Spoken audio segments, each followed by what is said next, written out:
واكو بيناتنا ادب بالكلام. مال شخص يفرض علي انا بن صدام عليك، لا والله ما حد موجود. الله يرحم صدام عليك ما مات. الله يخليك. لا ما يمات ما مات، انت الموجود وانت البطل. والله انا جدا ممنون من عندك، وانا قلت لك راح اطلق عليك خباشه، الباشا نعطيها للسيد بس للسيد. يدي اخوي زدوا لهم ما ملك وما احترم. في من احترم قالوا المعلق قال له لا تفعل. اي والله من اعطيني ورقه بيضة وانا ورقه. ها ترى عندي امكانيه ضد الفجر ما عندي. الفصل مالنا توجيبا للاجاويد وصحنا باسم اماره قزاعه وباسم الحريشين وجاويد البصره وشهداء الحشد الشعبي 250 مليون دينار.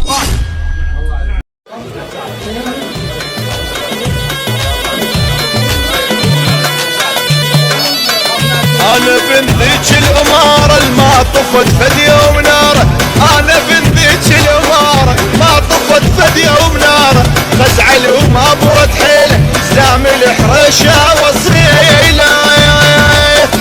انا الخيط والمخيط جلف اعرف نوايا الشط، انا الخيط والمخيط جلف اعرف نوايا الشط.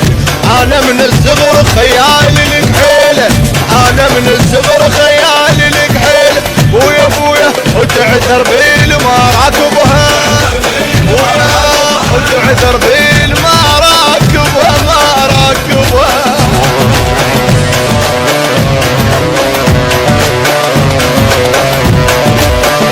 إعلام قبيلة الحريشيين الخزاعي، الإعلامي وسام الخزعلي. خزعل ومتروس صغيرة أنا عنوان العشيرة، خزعل ومتروس صغيرة أنا عنوان العشيرة. عقال حلال الكلافة أنا أصل بيك الخلافة، حار كلش حيل دمي أنا طق بولاد عمي، حار كلش حيل دمي أنا طق بولاد عمي. خزعل أنا وصيت ليرة، خزعل أنا وصيت ليرة. وياه وما نطيل ملعب ساعة، هلا هلا وما نطيل ملعب سواياعة.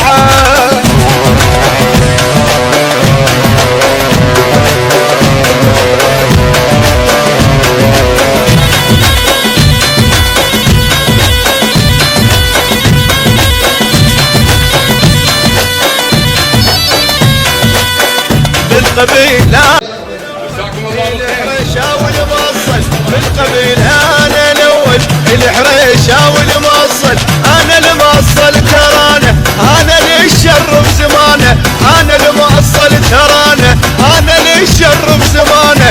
أنا يا المبخوت جدي البخت وزاد عندي، لحم مر وصار حنظل، لحم مر وصار حنظل. أبويا أبويا ها مو نسينا احنا أهل المال، هلا هلا هلا مو نسينا احنا أهل المال.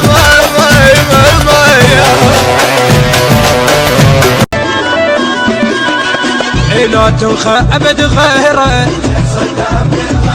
يصول وما يعرف الموت، عزيز وما يطخ الراس، عزيز وما يطخ الرام يا السراج. حريش من الخزاع ثور وصال، حريش من الخزاع أصيل من الخزاع.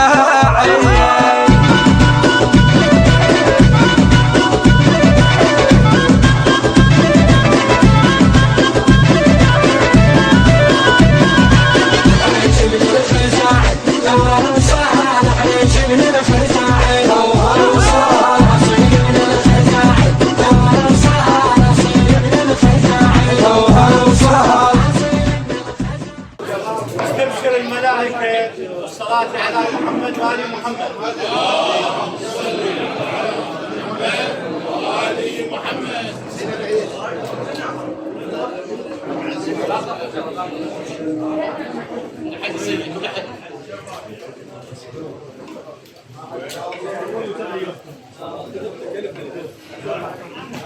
القرآن الكريم وانا والله راضيكم السيد يسولف. تفضل مولاي. القرآن الكريم قانوني حقوقي أخلاقي، وهاي أخلاق ناسنا وهنا الترحيب والملقى، ومثل ما شفنا على وجه الواقع اخوتنا واخواننا الحريشيين ترحيبهم وملقاهم من برا الديوان، وهذا ديدن العشائر ان شاء الله كل. قال الله سبحانه وتعالى في محكم كتاب الكريم: بسم الله الرحمن الرحيم، وسارعوا إلى مغفرة من ربكم وجنة عرضها السماوات والأرض أعدت للمتقين الذين ينفقون في السراء والضراء والكاظمين الغيظ والعافين عن الناس والله يحب المحسنين. بسم الله الرحمن الرحيم، وتعاونوا على البر والتقوى ولا تعاونوا على الإثم والعدوان. صدق الله العلي العظيم. قال رسول الله صلى الله عليه وآله وسلم: حقت شفاعتي لمن عانى ذريتي بيده ولسانه وماله. وقال أيضا: احذر الدنيا فإنها أسحر من هاروت وماروت. صدق رسول الله.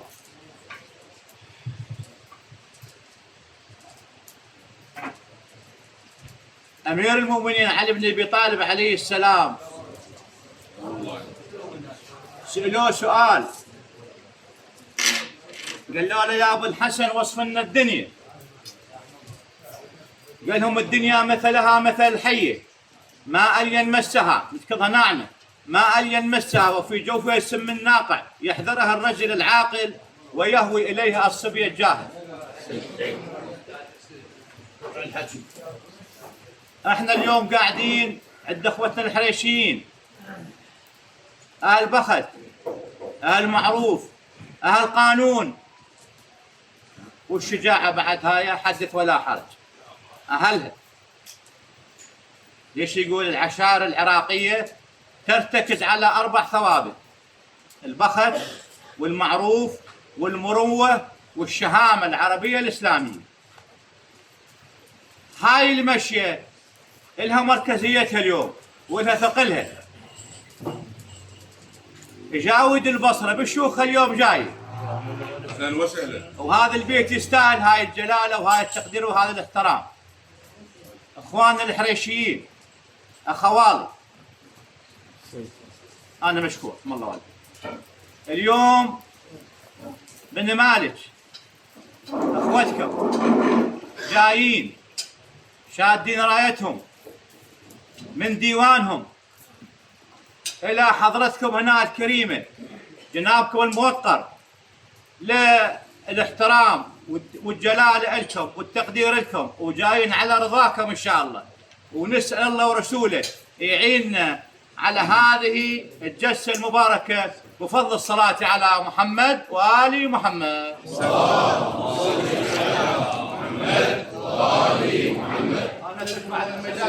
احنا قبل لا نسولف، قبل لا نحكي، اريد الترحم الخامنه الشيخ صدام بن علي ابو عدي بالرحمه والمغفره، ان شاء الله مثواه الجنه، رحم الله والديه من قرأ سوره الفاتحه.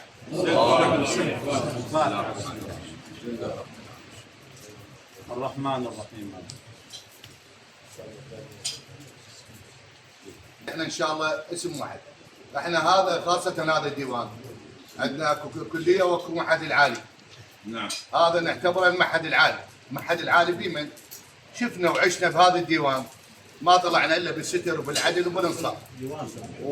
والله يرحم المرحوم ثبت شغلات عندنا وسناين ثابته، قلص عمره خال للبصره، وياه ويجي يحول لاهل البصره يطلع منها راضي مرة. ان شاء الله البركه بيك وبخوتك وبعمامك. احنا ان شاء الله محولين بهالبخت، انتم ناس مجدبين بختكم وصاحبين معروف ومخلينها كلها قدامكم. احنا جايين وهاي بني مالي جايبته من العماره، وهذا قامنا ابو فراس وجايين اكو قضيه هي كبيره، احنا مشابكه وهيبه. احنا من تقعد الجاويل ومن تقعد الناس الخيره والعقلاء وصاحبين الخبره وصاحبين الناس تعرف لو تندل الحكي تحل الموضوع. انت ان شاء الله بوجودك وبوجود عمامك وبوجود الخيرين وعلى راسنا سيد خلف ان شاء الله حالين مشكلتنا وحالين، ونبقى الاولين الاخرين. احنا الكوره والعموميه ان شاء الله. وهذا الحكي بعد تركن الاجابه. وسهلا يا مرحبا. تسلم محمد، بارك الله فيك. خالد أفلح من صلى على محمد وآل محمد. بسم الله الرحمن الرحيم. يا داود، الله سبحانه وتعالى خاطب نبي الله داود. يا داود إني جعلتك في الأرض خليفة فاحكم بين الناس بالحق ولا تتبع الهوى. اليوم احنا قاعدين بقضية عشائرية، واليوم اخوتنا بني مالك نقلونا على راسنا سيد خلق، وهاي القضية نوبات احنا شو نقول احنا سولفونا اخوتنا بني مالك، الظل على الدولة. لو باش نسوي خلي المحكمة الإلهية يم الله سبحانه وتعالى، لو باش نخليها على المرجعية. اليوم وين مخلينا احنا؟ خلينا ببخة الحريشين. بخة الحريشين ان شاء الله عامر، وهذا الديوان لا مرة ولا مرتين حاولني فيه. ديوان بخت وديوان ستر، واخوتنا الحريشين اليوم نريدكم خيطونا خياط عدل، وافلح من صلى على محمد وآل محمد. صلوا على محمد وآل محمد. اللهم ارحمنا بمحمد وآل محمد. بسم الله الرحمن الرحيم. والعصر إن الإنسان لفي خسر إلا الذين آمنوا وعملوا الصالحات وتواصوا بالحق وتواصوا بالصبر. صدق الله العلي العظيم. الآية وصت بالإصلاح، إن الله اخوتنا لا شيء أصل للإصلاح. قال أمير المؤمنين علي بن أبي طالب سلام الله: 7 لا تكن قاسيا معهم، الأب والأم والمرأة والطفل واليتيم والخادم، ومن أتاك معتذرا فلا تكن قاسيا معهم أبدا. يقولون اكو عمام تخاربوا بيناتهم. قل له اخويا بعدين هذا السلف ما ظلن به. مر بسلف وما طومه، ومر بسلف الثاني وهم ما طومه. مر بسلف ثالث، هذا سلف الحريشيين ان شاء الله. طومر وقعد، جت الحريشيين قالت له ابوي ايش عندك؟ قال لهم عم انا تخاربت ويا عمامي. ومريت بسلف الاول والسلف الاول ما لاقي. ومريت بسلف الثاني والسلف الثاني هم ما لاقي. وسلف هذا الحريشيين قعدت بيه، لقيت بيه المعروف، ولقيت بيه الستر، ولقيت بيه البخت، ولقيت بيه العفو. واليوم يقول مشينة الرجال هو الاعتذار، والعفو عندنا عند الشجاعة. ان شاء الله اخواننا الحريشيين اهل الشجاعة. اليوم اخوتكم بني مالك بسادته وجاويته جاينا رضاكم وخدمتكم، وانا اخوكم بسجاد الحمدان بيت نصراوي.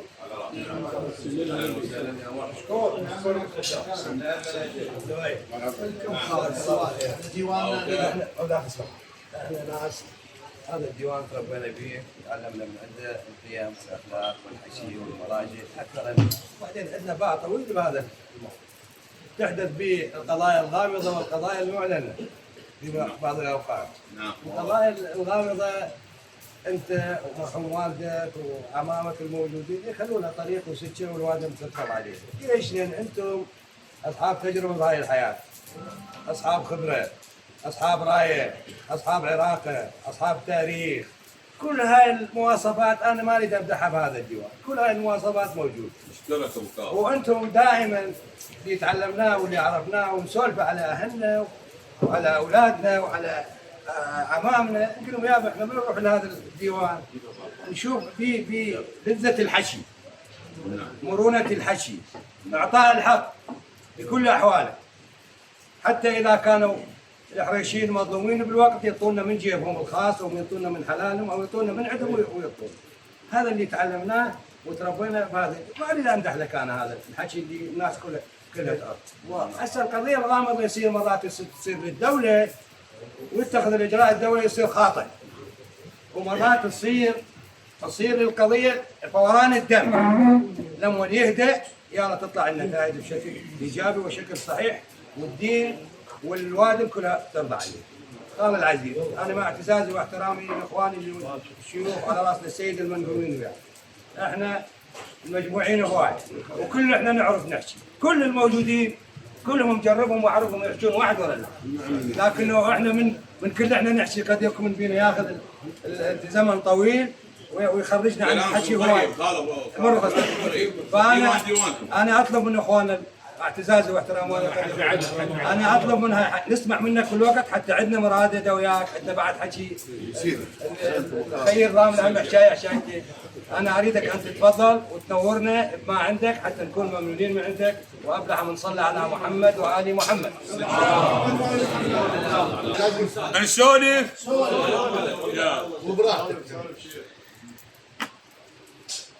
احنا قبل سنه او سنه ونص عندنا بنت حريشاويه مطينها الواحد من خوالنا بني مالك،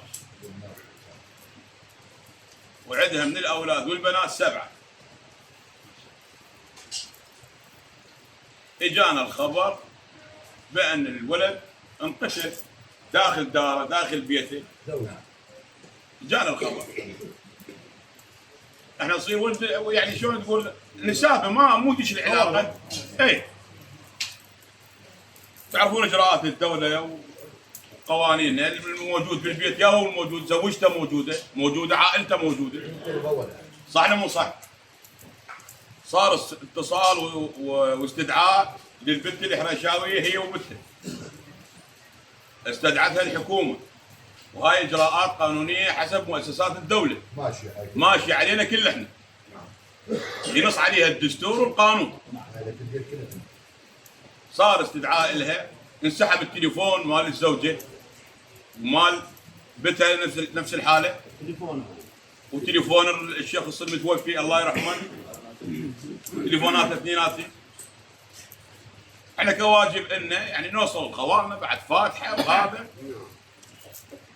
بالنسبه للدوله تحققت من التليفونات، وتعرفون عندنا صارت خبره عند الدوله ومؤسسات الدوله بالنسبه تختص الاتصالات. قبل شهر قبل 15 يوم بدات القضيه وصار التحقيق من قبل الدوله، ما ثبت شيء على الحريشاويه ولا على بنتها. ما نحس ورا فتره صار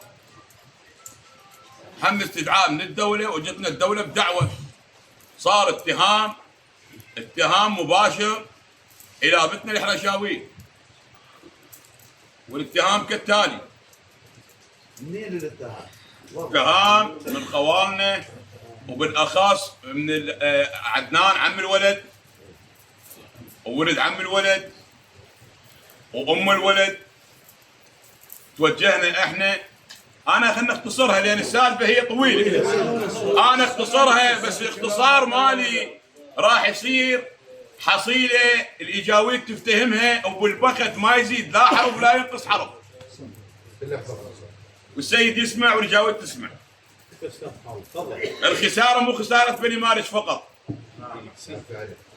خسارتنا لان هو الزلمه كون نسيب ولا تكون ابن عمه. احنا كعرب عشاير نحكي، صار حزين، صار هاد شفنا الوجوه مو هي الوجوه مال خواننا بني مالك. البنت توقفت، امر القاضي باخراجها وافراج عنها، ماكو اثبات يثبت عنها عليها. القضيه الثانيه رجع خواننا بني مالك اتهموها، وصار طعن في العرض وطعن قوي، وصعدوا شهود والشهود ما موجودين. يا يجاويدنا يا ناسنا، لا الام موجوده ولا ولد عمه موجودين ولا قرايبه موجودين، رجال هو ومرت، وصار الصار. كملت القضيه بعد توجهنا لخوالنا اول شيء بالبصره، مع احتراماتنا للشيخ صباح وخوالنا الشيخ ابو فراس. لا ودينا البعيد ودينا البيضان. المهم انا اختصرها، يعني وديت جاويد، انا جاي اختصرها السالفه، السالفه طويله. خوالي بني مالك عندكم مبينه بدليل بشاهد بيمين، الحرشيين حاضرين. عندنا عيب يصير خطا، وهاي الدنيا يصير بها اخطاء يا سيدنا. طعنتوا فيها علمونا بالقصه. صار الطعن طعن مؤكد، ما ثبت اي شيء. احنا هم خفنا بداخلنا، ويا اللي يعلم بالقلوب وبالاسرار واسرار البيوت. حقنا مو حد، هم الحقوهم هم مثلا صار، بس مو صار الحاح بالموضوع. هو الزلمه احنا خسرناه، شو كلموا فينا خوان، ما خلينا خير ما وديناه، ما خلينا سيد ما وديناه. توجهنا لمقصر والخور، توجهنا لخواننا اهل العماره، ماكو استجابه. طولت الشغله، الحكومه مددت القضيه، صار ضغط من خوالنا على الحكومه، صار 3 اشهر المرأة 7 فروخ انحرمت من فروخها 7 بيتها انوخذ، خذوها بالدولة بالقانون. السيارة انوخذت. سمعوني قصة والقاعدين يحلفكم بقتكم عكسوا المنظر على بناتنا. قصة جرت علينا وهي مو زي الموطب. مرة اخوتها 5 6 وراها بسرة وراها عمام، وتعرفون حكي الناس اللي ما يرحم. مرة ورجال وانقتل هذا والحكي. ظلت المرة 1 و3 أشهر مو بالسجن. جيب المحامين، حط المحامين ونريد لنا اثبات ونريد دليل، وما خلينا خير، ما خلينا سيد. اخر شيء صارت تهمه هم الواحد من ولدنا يخصنا، ابن هذا الزلمه، ابن عم. قالوا هم بالقضيه، قالوا فلان بالقضيه. ظلوا خوالنا بينهم الاشياء يكذبونه ويجيبونه ويخلون. خارج ايش علينا؟ البينه على من ادعى واليمين على من انكر. ويا حاضرين بكلهن ما خلينا منفذ ما سوينا. يا العماره يا رايحينها ويا رادين، وبتنا بالسجن. اللي جاويد مروا بالسجن، الفروق انوخذوا بالقوه، الحكي اشكال والوان. اخر شيء ودينا خيره، الناس خيره وساده وجاويد، الخان ابو فراس والسيد موجود وجاودنا موجود اهل العماره. وين البيت؟ عمي ما ثبت عليه شيء. قالوا اذا تطلع البيت حكم تاخذونه وتاخذونه مربع واحنا بالخدمه. اذا طلعت بريه وفراش طلعت البيت. خليت ووديت جاويد مره ثانيه المن الغوالب اللي مالش. وين طلعت وديت سيد وديت خير وديت ها. اما اجى الحكي والولد وصارت حلفان. عمي حلفان نقبل قضيه ثانيه عندكم قلونها احنا نساعدكم. احنا هذا خال عافوا القضيه كلها وشلبوا بينا شلبوا بينا وبالبت.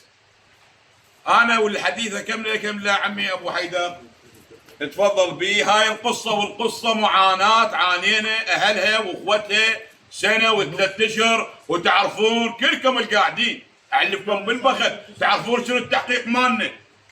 زلم بشورب الطب تطلع من الدقاق والحكي ما نقدر نحكي له الاعلام.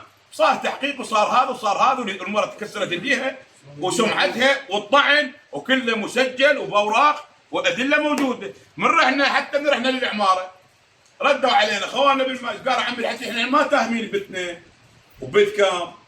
شلون ما تاهمين؟ رحنا جبنا الادله وجبنا الافادات. هاي الافادات هسه نقراها ونعطيكم اياها، وهاي قصتنا وانتم متحكمونها وانا بخدمتكم. وانا اكمل حديثي ابو حيدر. عمي ابو حيدر مشكور شيخ مشكور. الله يخليك. انا اختصرتها حقيقه طويله هي. اللهم صل على محمد وال محمد.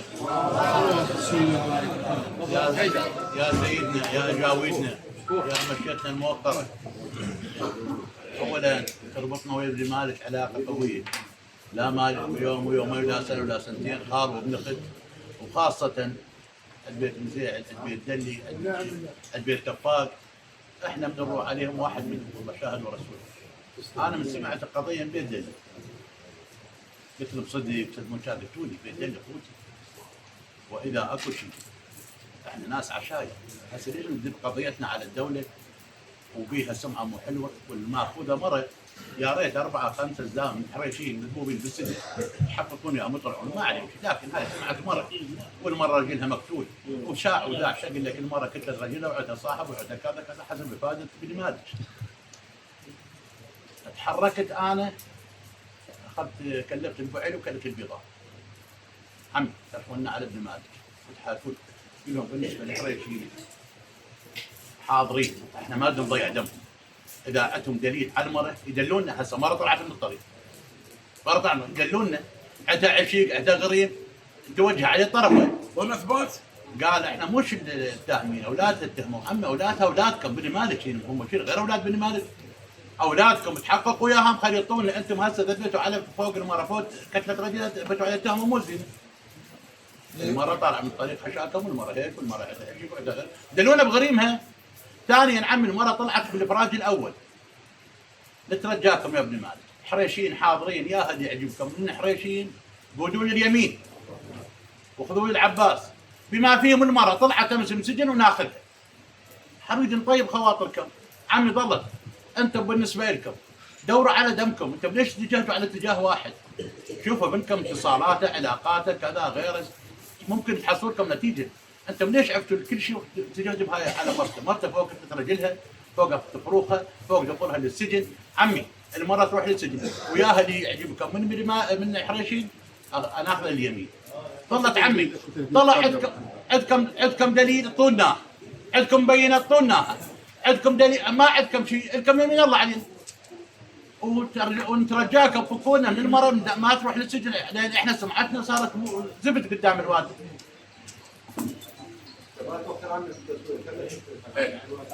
قالوا عمي ودوا الخبر الفعلي والبيضان قالوا عمي يقولون حريشين يتوجهون على الشيخ سلام ابو فواز. الف تحيه لابو فواز. وديت واحد من اخوتي بروح لابو فواز فهموا مشوا على ابو فواز حكوا وياه قال ان شاء الله قالوا له عمي حاضرين بكل شيء يا ابو فواز انت اليوم ابو الكل ابو المالكي ابو الحريشات اعطينا بينه دليل علينا واحنا حاضرين باكر ناخذ عطوا ونحول. والمرأة مرة البنت نريد نقتلها اريد نخليها حسب اعطونا فد شيء وثبتوه علينا. قال انا بالنسبه لي راح اتبنى القضيه اعطوني مجال اسبوع وان شاء الله. ابو فواز رجل بالدوله ورجل اشغاله كثيره. المهم ما بعد ما سمعنا اي خبر. كلفوا قالوا ابوي قلت لهم عمي انا بالنسبه لبيت محي ذولي اخوتي ايه ما ردوا في الخبر. عنينا الملفونا رجع خابرهم عبد الحسين يوم السبت قال له يوم الجمعه تخابرني خابره يوم السبت. ما كنا احنا شنو نريد خالي؟ ردنا منه التعاون ويا بني مالك يعاونونا كعرف عشائر. شنو تردونا يا بني مالك؟ شنو اللي عندكم؟ طولنا قولوا لنا لا تضمون علينا. طولنا قلت ابوي عمي ترى مو عجبه كل شيء صاير وهسه عمي هذا الوقت ما ضل شيء ما صار كل شيء صار. عمي فهمونا وقولوا لنا. الروح اللي جاويتهم قال بيني وبينكم العباس المره بريه والمره احنا نحلف عليها والمره ما عتها شيء. عمي صيح على عمامك. قال مش هي المشتكي مو احنا المشتكي. شا عمي ياها المشتكي. قال خالي هي في البدايه لازم يصير دعوه سجلت دعوه واحنا ما طاعين بها. رحنا على الدوله طولنا عمي سحبنا الافادات وديناهن الى شخصيه بما فيهن شنو من شهادات وشنو المره هيك والمره هيك والمره هيك والمره المهم يابا انعد الشيطان. انتم هسه ليش ما هسه نقول الدوله حلت قضيه هسه نقول باكر لا سمح الله المره احترفت وقالت كذا تتيهونا انتم من الدوله وهم تجونا. عمي يا خواننا يا ابن مالك يا ربعنا يا عبد العباس نحلف عليها وبريه. عمي وين براءتها؟ انتم شو جاي تطعمون بها؟ جاي تشهدون جاي كذا وصعدون عليها وصعدون بالقضاء. المهم دخلت المراه بالجرائم انتهت بعد جرائم تعرفون الحين ما الله خلصها وطلعت المراه بعد هسه العاقات اللي صار بيها ما نعرف. العقاد رحنا يابا يا ابن مالك عم المراه طلعت تبريه. النوبه انتم ذبيتوا ابن عمها النوبه بالسجن ذبيتوا لكم واحد بالدعوه. ها؟ هسه احنا نخلص الاولى ذبيتوا لكم واحد. عندكم شيء عند هذا ذبيتوه. عمي ليش ما تاخذوا اليمين؟ اعطونا دليل عليه. اذا دليلكم واضح والله نرضى. بينه هم راضين. عمي اذا ما عندكم شيء انت العباس مو حل المشاكل هذا. عمي خذوا الولد هذا بدل ما تذبونه بالحكومه يا خالي. انا اجيب لك وهو وابوه واخوته واي واحد تختارونه من حريشين. فينها تحلف؟ يا هلا ببالك اطبقها لك وحمل بس نخلص ما رهمت. المهم قالوا اعطونا 3 ايام قضى 3 ايام وراها اجونا جاوي قالوا طرحوا الموضوع المره مطروح واحنا بالنسبه لنا نريد يمين الولد. عمي انت الولد مسوي عليه قرطبه وموزع اسمه بالسيطرات كذا شلون يروح الكربله نازل منه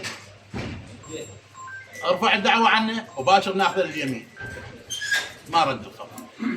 ظلت خالي عانينا ما عانينا هسه من الساعه خوش حكي. طيب شرط على روحنا ابو حيدر قلنا له اذا ما راح لليمين من وراء التنازل ناخذ عضو ونحول عليكم. ها اذا رفع ايده من اليمين وما رضى، اذا امتنع عن اليمين، اذا امتنع عن اليمين عم ناخذ اي واحد تردونه ويمتنع عن اليمين ويشيل يده من اليمين، والله نحن خلنا خلنا نكمل دول. لا خلنا نكمل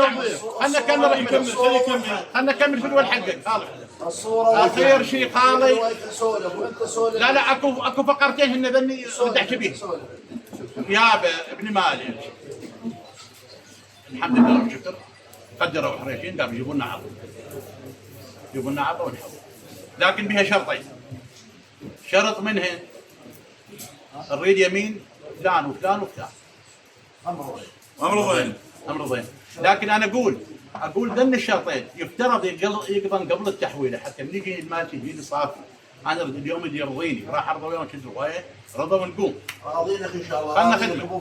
ظلت انا خابرت خالي لك مش؟ ايه ابو احمد خابرتك قلت لك خالي التحويله بعدك حريشين محضرهم لليمين، حضروا سياراتكم وحضروا مسماعهم ونمشي باشر. انا خابرتك واكدت عليك قلت لك خالي حول عدي المالكي والى دعوه على ابننا.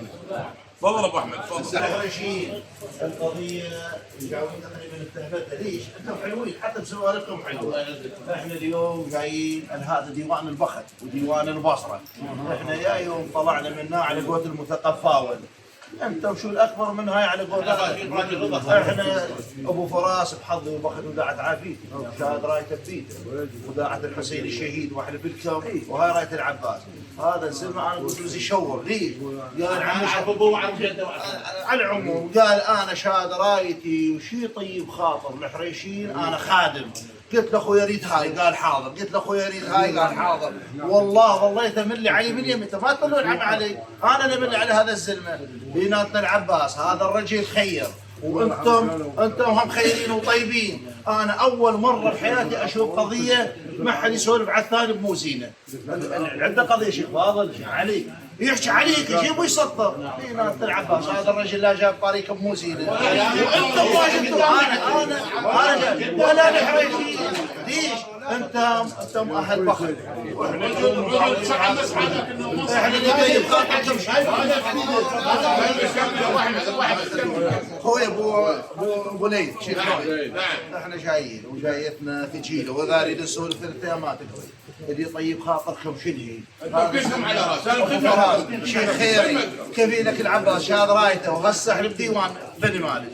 قال عمي انا خادم شو تريد الحريشين؟ انا عندي ملاحظه. انا خادم ابو علي بس اسمعني عندي ملاحظه. اي اسمعني يا ابو كاظم خالد تجاوز كلها.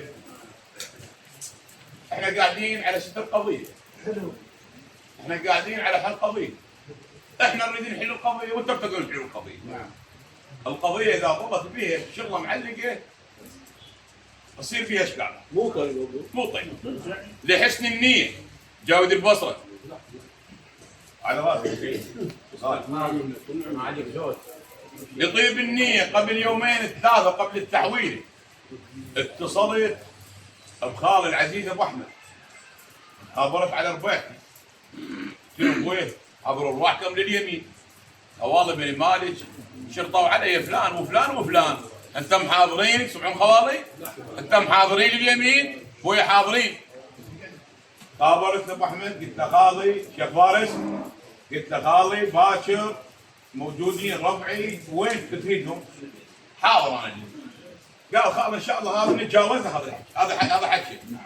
بقت عندنا زلمه والزلمه ابن عمها وابن خالها.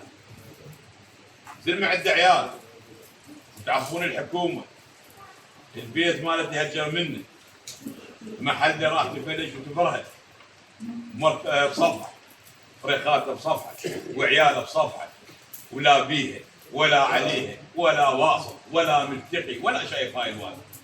اجا وحطيتوا يا خوالي بني مالك بالنص، حطيت البيت بالنص، حطيت فلان بالنص وفرضتوا علي. قلت لكم ما يخالف التردونه يصير شغله بها ستر وبها امان للجميع وماكو شر. حاضر. قلت حتى الابو يحلف. قلت لكم حاضر. قلت الاخو يحلف. قلت لكم حاضر. اخوه الثاني يحلف حاضر. ابن اختها حاضر. فيا خالي انا ترضون انا ارضيكم وانتم ترضوني حالتين.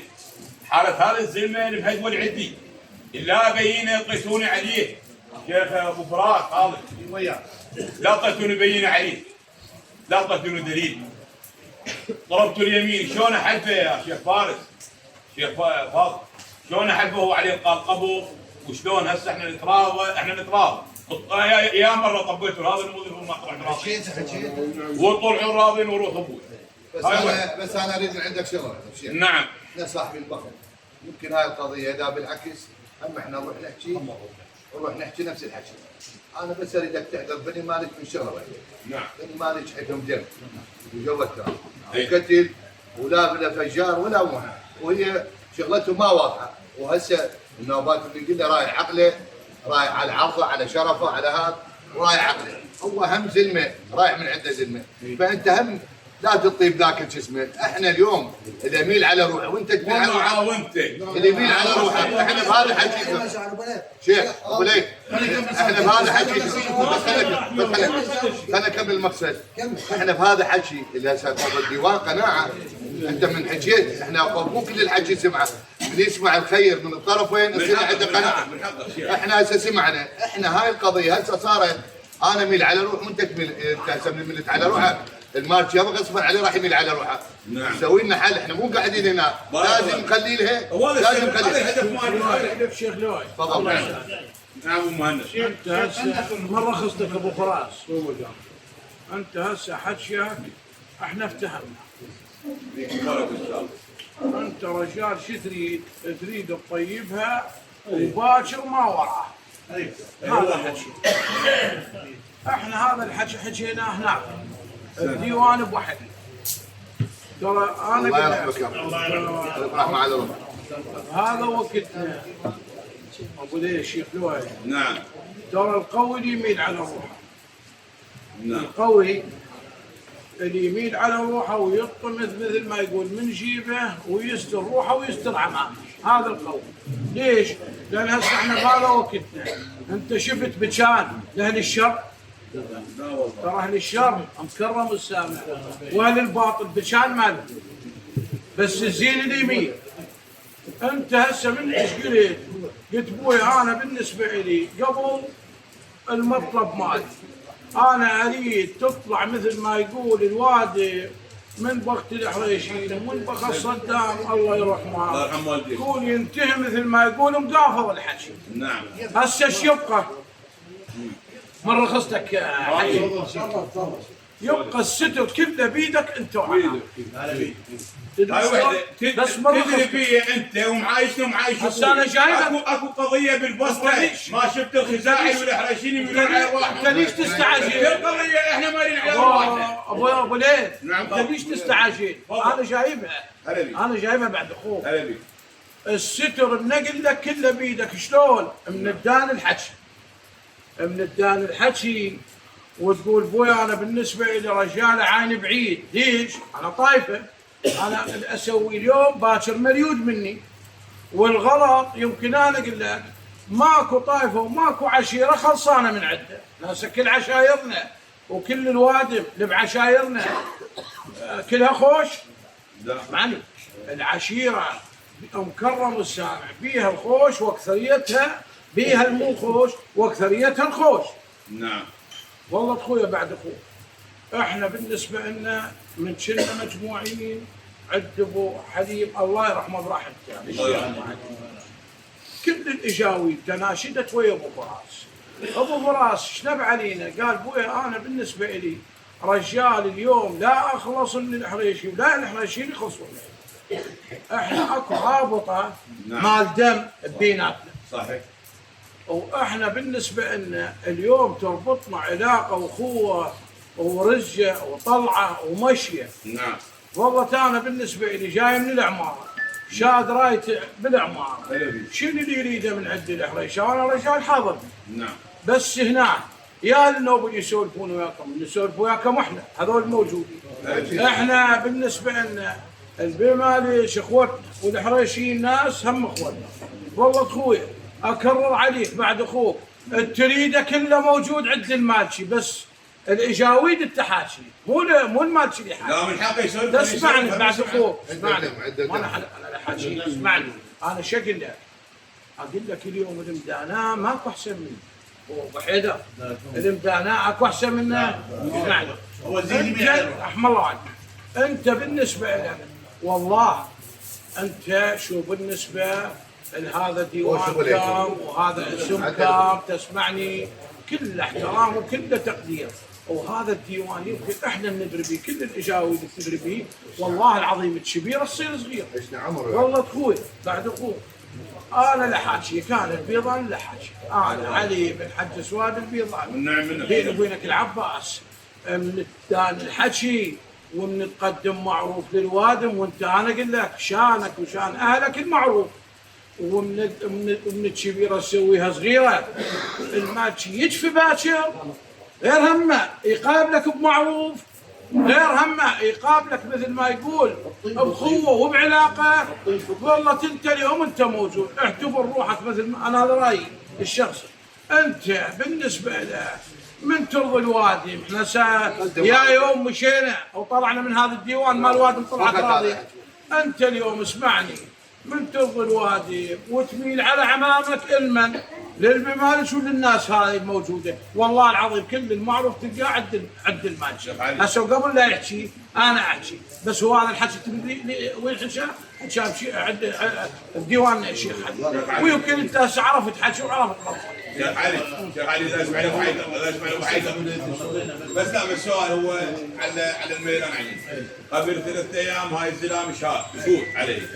عمي علي من نحكي على الزنتانه مال الحكي وعلى الوادم والراح تجي. انا اتعارك ويا عمامي على هاي المواضيع. انا احتاج هاي علي تعذر بني مالك حيدر، لان بني مالك عندهم كيف يا فاضل خلنا خدمة خالد. تم خلوني ليش تدورني؟ الله يساعدك.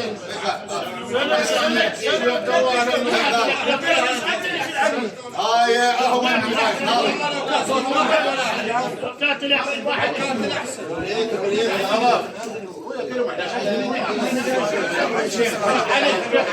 علي افلح وصلنا على محمد وآل محمد. انا بس سؤال عندي واسكت. ابنكم بن مالك ذبته لو بنتكم ذبته؟ ها؟ ابن كم؟ ابن المرحوم. اسمع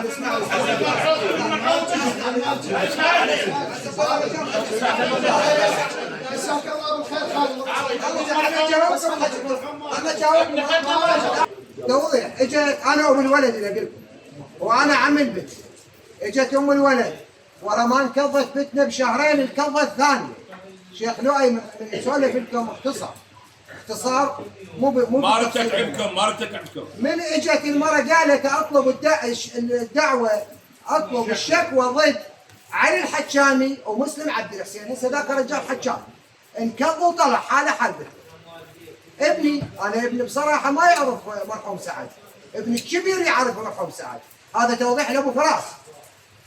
ابني الكبير هو صاحب مرحوم سعد. لما بحثوا على ابني لقوا محكوم 5 سنوات قبل لا ينقتل سعد بسنتين. انت من هو ذا؟ والله الله شاهد ما يعرفه، يتسوق منه من سوق البصره وما يعرفه، بس من يجي اصلح سيارته يمه، واخوه الثاني صلح سيارته، والولد انا ترى هو مثل ابني، ويدرون يمكن ما يدري ابو فراس قضاياه بالبصره والله العظيم كلها على المالكي يحكي على المالكي يعني محتضنين. عرفت شلون؟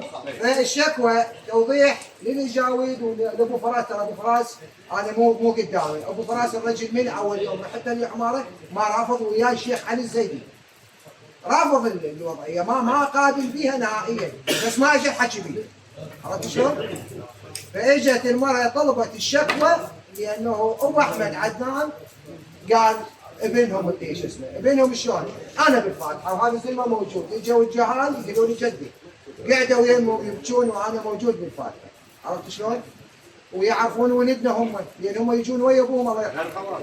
خوالهم يجون للبصره. انا بيت بالقبله يمدى لي مالك. بيت الشيخ علي. فالشكوى اللي صارت مو لولي الذبني. الولي الصحيح اجى من شو اسمه تلقن واجى شهد على امه بس ما قال امه قاتله. قال امه كذا تلقيني يعني ما اريد اسولف. ما اخذت في الدوله بس بس اسمح لي الدوله اجت واخذت ابني قبل لا يصير عليه القاء قبض فرصتكم انا حكيت. قبل ما يصير القاء قبض جيت لها خير وما راضي قلت له اخوي ورحت الشيخ سلام العلمش قلت له عمي هذا ولا الشاهد عمي قدامكم بيمين بشاهد ببينه انا واولادي قدامكم يا ابو هاي دوله هاي دوله يا معودين هاي دوله وين ابو فراس رجل انا لا امدحه هسه مو قدامي الله شاهد تجاوب وياي بس بعد ما اعرف دام ما اجوا بيده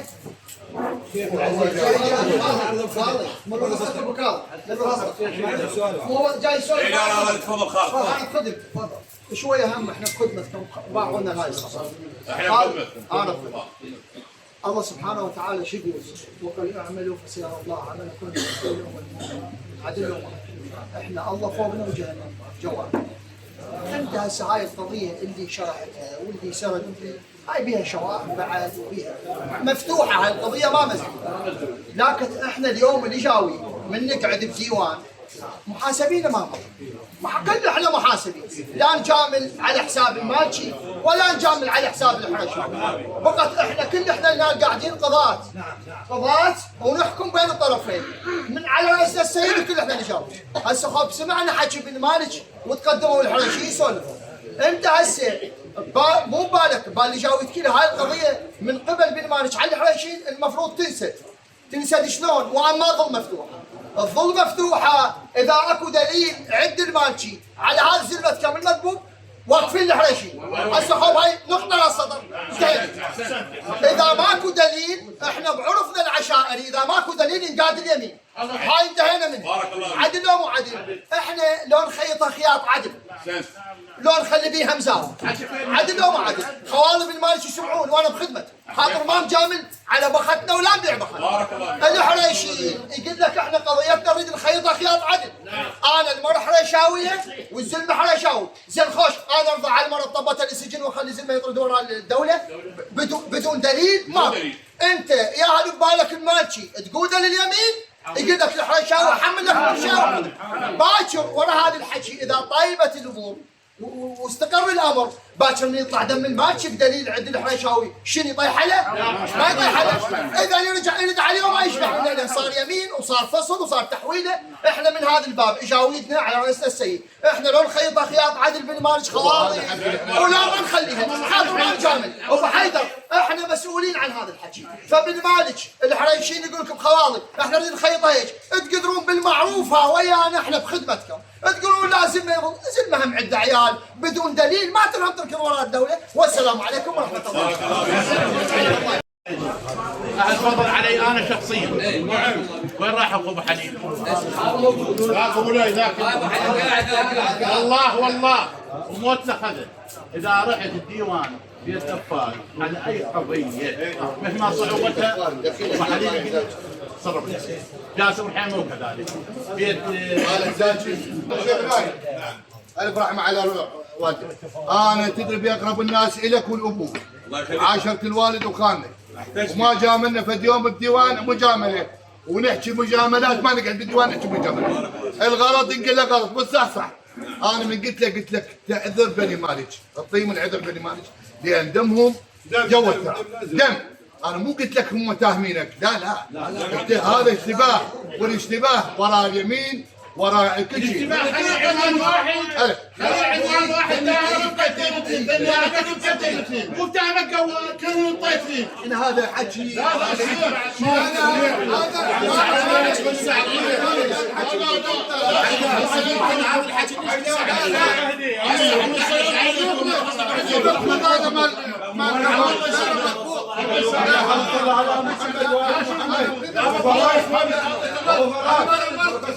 اهم شيء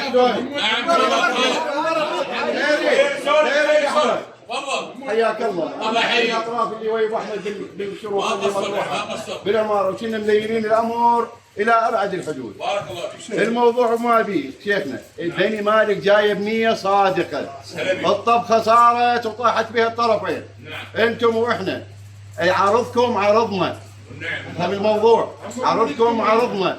الرجال بكل الاحوال الملي يروح لميت شنو يصير فيه؟ شنو يفقد الوعي، يظل يحول منا ومنا. لكن المغالطات اللي صارت لازم تتصلح بالصح، ماكو اخطاء.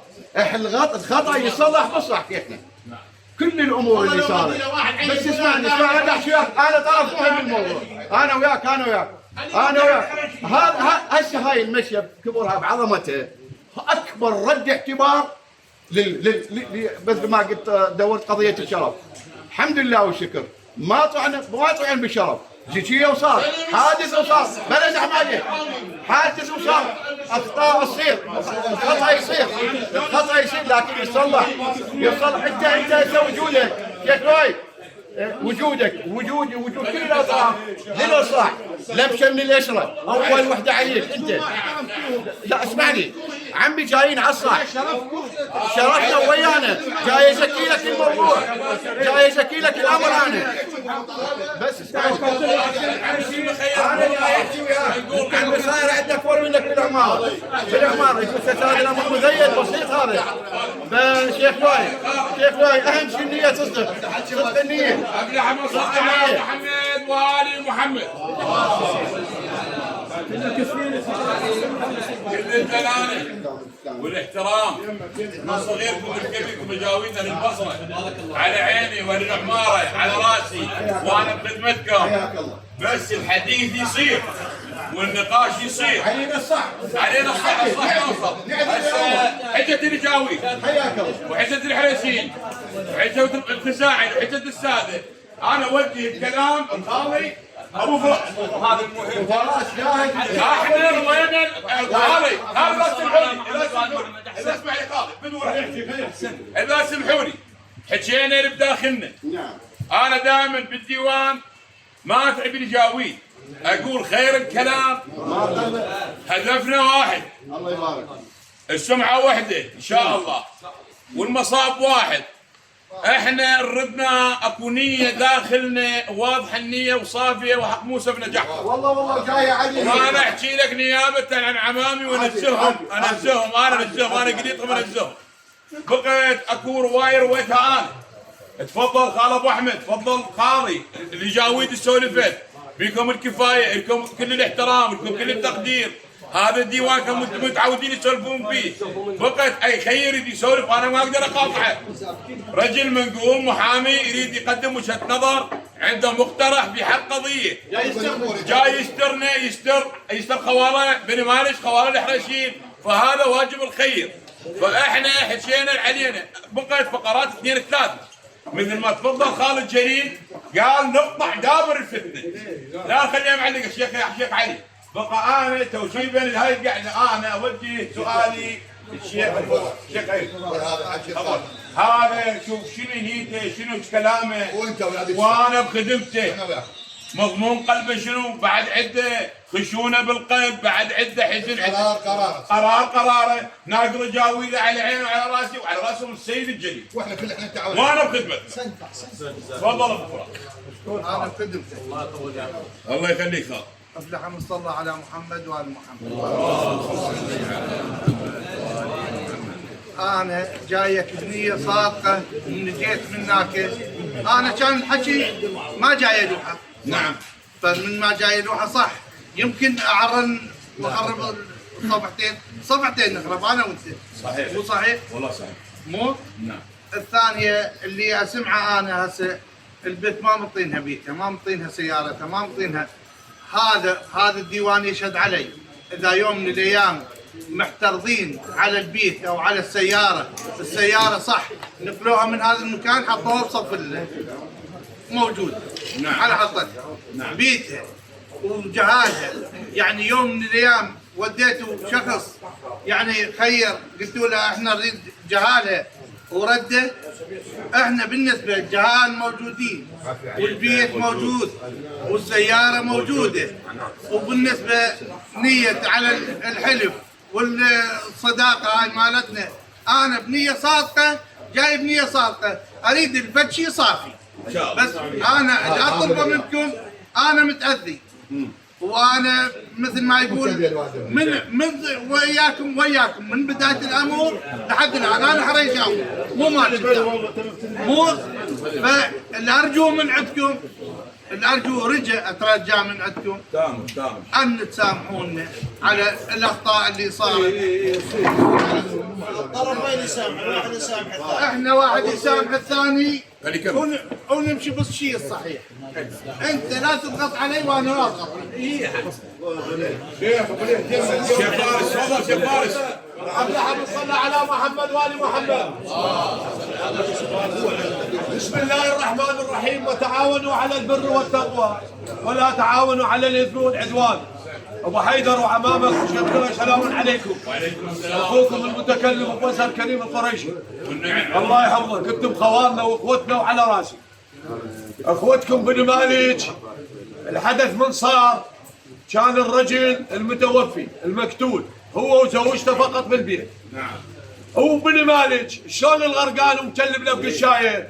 الرجال انتم اعطيتوا الحق، قلتوا المالكي حقه ومن حقه ان يوجه يتهم الدوله تاخذ. هي بس الزوجه يمه، الزوجه دخلت التوقيف وانتم وضحتوا وهاي بنتكم ومن حقكم والشرف عزيز والمراه ام بيت وعندها عيال. طلعت هسه براءه. اخوتكم هسه بن مالك لما وجاوتهم مثل ما تفضلوا الاجابه كل اللي تردونه يصير. بقتلتم عندكم مطلب. اريد اوضح لابو فراس، اقول له اخويا الجماعه يقول له احنا حتى نصفي الامور نريد تنازل عن زلمتنا.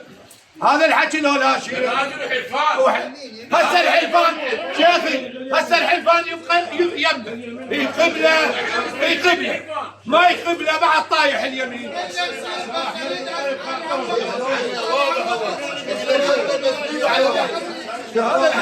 جزاكم الله بالخير.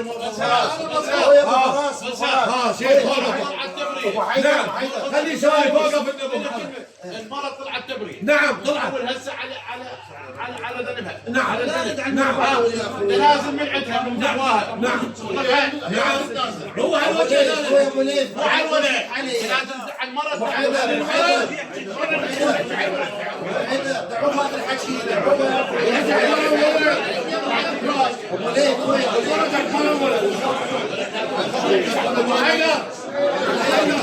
هي مو طلعت خلاص.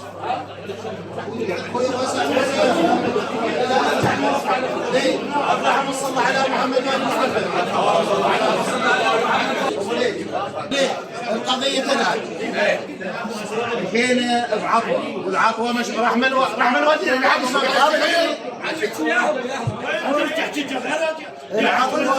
العطوة مشروع وحطوا لهم 3 اسماء 4 ما ادري احنا ما ادري حطوهم بالحار والبقت. جيت لهذا الزلمه وعم البث هذا واخوتها قلت لهم عمي بني مالك عندهم اسماء. نعم. كلهم 1 2 3 4 حتى بينها للديوان. تنشرد علي ابو ليث يمكن ابو ليث يجيب لك قائمه بيضاء لا تحط اسماء، حطك هنا منشاه ويا يريده نسوان زلم. احنا اليوم هذا الحكي اذا اخر وجه وتعطيني ومعطيك 3 ايام ما نفذ. قربت راح يصير صلاه اكو مطلب شنو اللي يرضيك؟ نعم. اكو دعاوي نحكي عن الدعاوي ما وراء الفصل كيف تريد هسه الدعاوي انت تتنازل عن دعاوي. اسمعني دعاويك انت تتنازل والمالكي اقول لك يا خالد انا حاشيتك يا وليت الدعاوي ثلاثه انت تتنازل عني وهذا المالكي تتنازل عني واحنا شنو اللي طيب خاطرك توكل والله توكل والله توكل والله. افتح نصلي على محمد وآل محمد. صل على محمد وآل محمد. بالنسبه للاحتشام كذا وينك والشاي.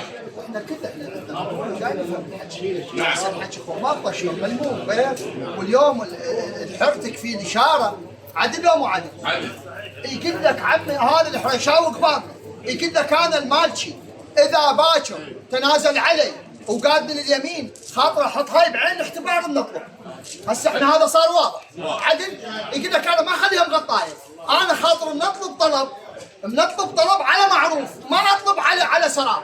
يقول لك انا بدي اسمعها نجيبه يتنازل عني ويقول اليمين، خاطر ما تصير خاطر ما نخليه غلطان.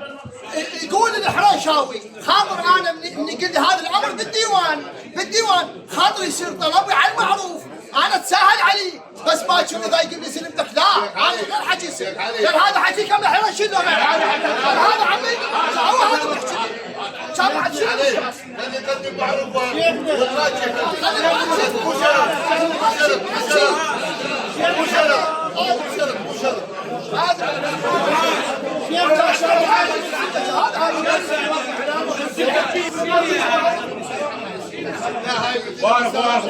اسمعوني الحديث اذا صارت به طاله يخرب الحديث. افلح من صلى على محمد وال محمد. عليك شيخ خيري. لا بالعكس الله يخليك خالد انا اللي احكي وياك. والحكي تاخذه من عند صك كامل. فهمني؟ هذا اسمعني اكو دعاوي 5 6 على خوالي بن مالك والدعاوي ماشي وعندي القال قبض وعندي انا اقول لك اياها هذا كلهن يروح هذا عهد من عندي. هاي وحده ثانيه اسلامي وقت ما تريدهم يحلفون مقبولين اليمين يا ناس يا بني مالك يا جاويد البصره. كلامي واضح كلامي. الحريشين متهمين مقبولين لليمين. هاي الجاويد يا تختارون من جاويد البصره الموجودين مع احتراماتنا للسيد تعبناه سيدنا الله يخليك بس هي ان شاء الله وصلت الحلول. فانا جاي اتفضل لك بالخير تفضل لي بالخير. انا جاي اقول لك اسلامي حاضره للحلفان بقى زلمه عندي مكسر صاحب عائله ومتهجر قدموا لنا عليه تنازل وناخذه ولا مسمع يا اهلي تفضل وياي بالخير اقول لك بالخير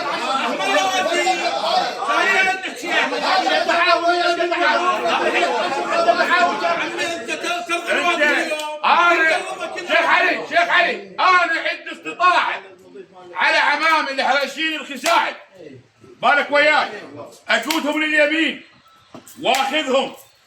واخذ كبيرهم اولدهم اعطيني مجال ابد خليني اكمل اعطيني مجال اعطيني مجال خليني اكمل هذا سن الروم قضيه صارت 3 سنين ماشي بعد الرضا حكي قضيه ربع ساعه ما حلها هذه اعطيني انا الرضا موجود بس اعطيني مجال اكمل والله العظيم كل ما يصير هذا الحكي واضح بس اعطيني مجال انا اقول الشيخ خيري انا اسمعني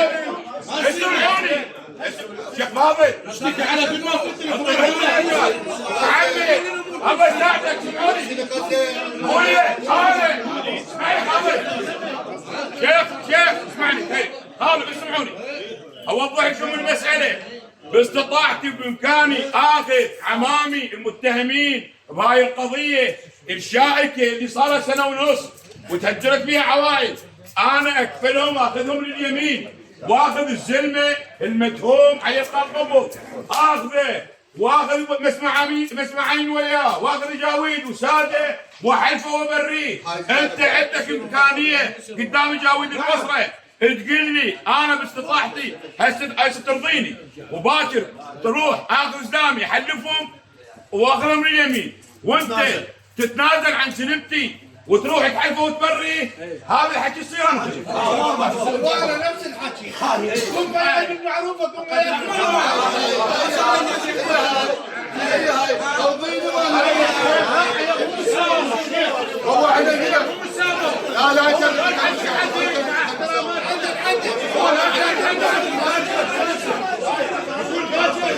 هو يرضيك هو محول الديوان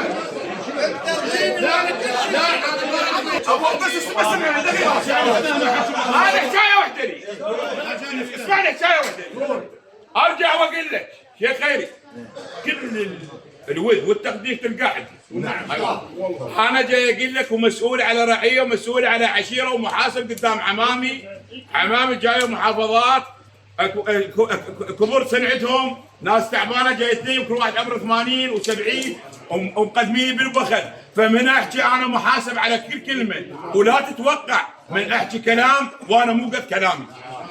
جاي اقول لك حكايه وحده. عمامي يروحون يحلفون باخوتهم. نعم. تنازلات تلقى الدعاوى كامله. هاي انا اكفلها قدام البصره قدام حلقه البصره. انت انطقها قول انا نفس الحاله باسل. لا تساومني. ابو فراس هو نفس الحكي. ابو فراس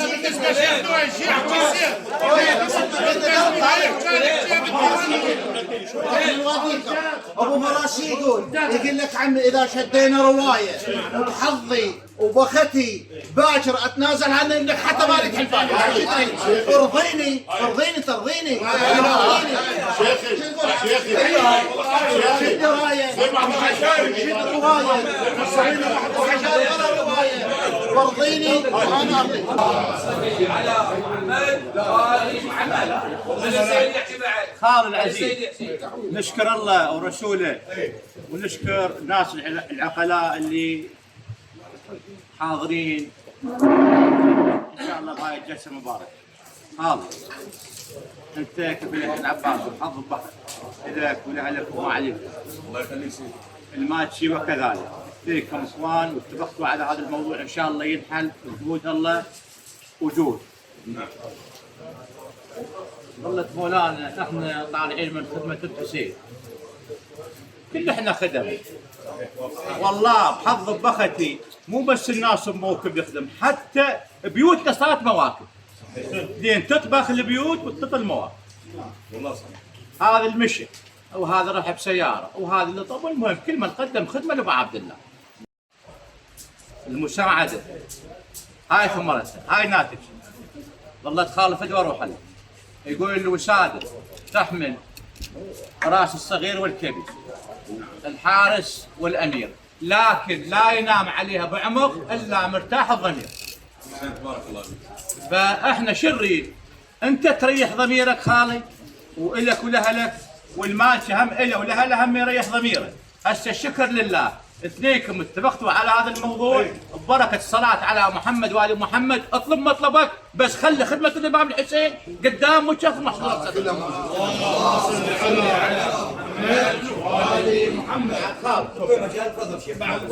بعد هذا بعد الحكي خلاص. هاي تفضل شيخ. تفضل السيد وحكي. وعندنا احنا بالنسبه لنا قدوه المجتمع هم السادة. مشكور. هذا واقع حال. انا احبكم وجد رسول. الله يخليك.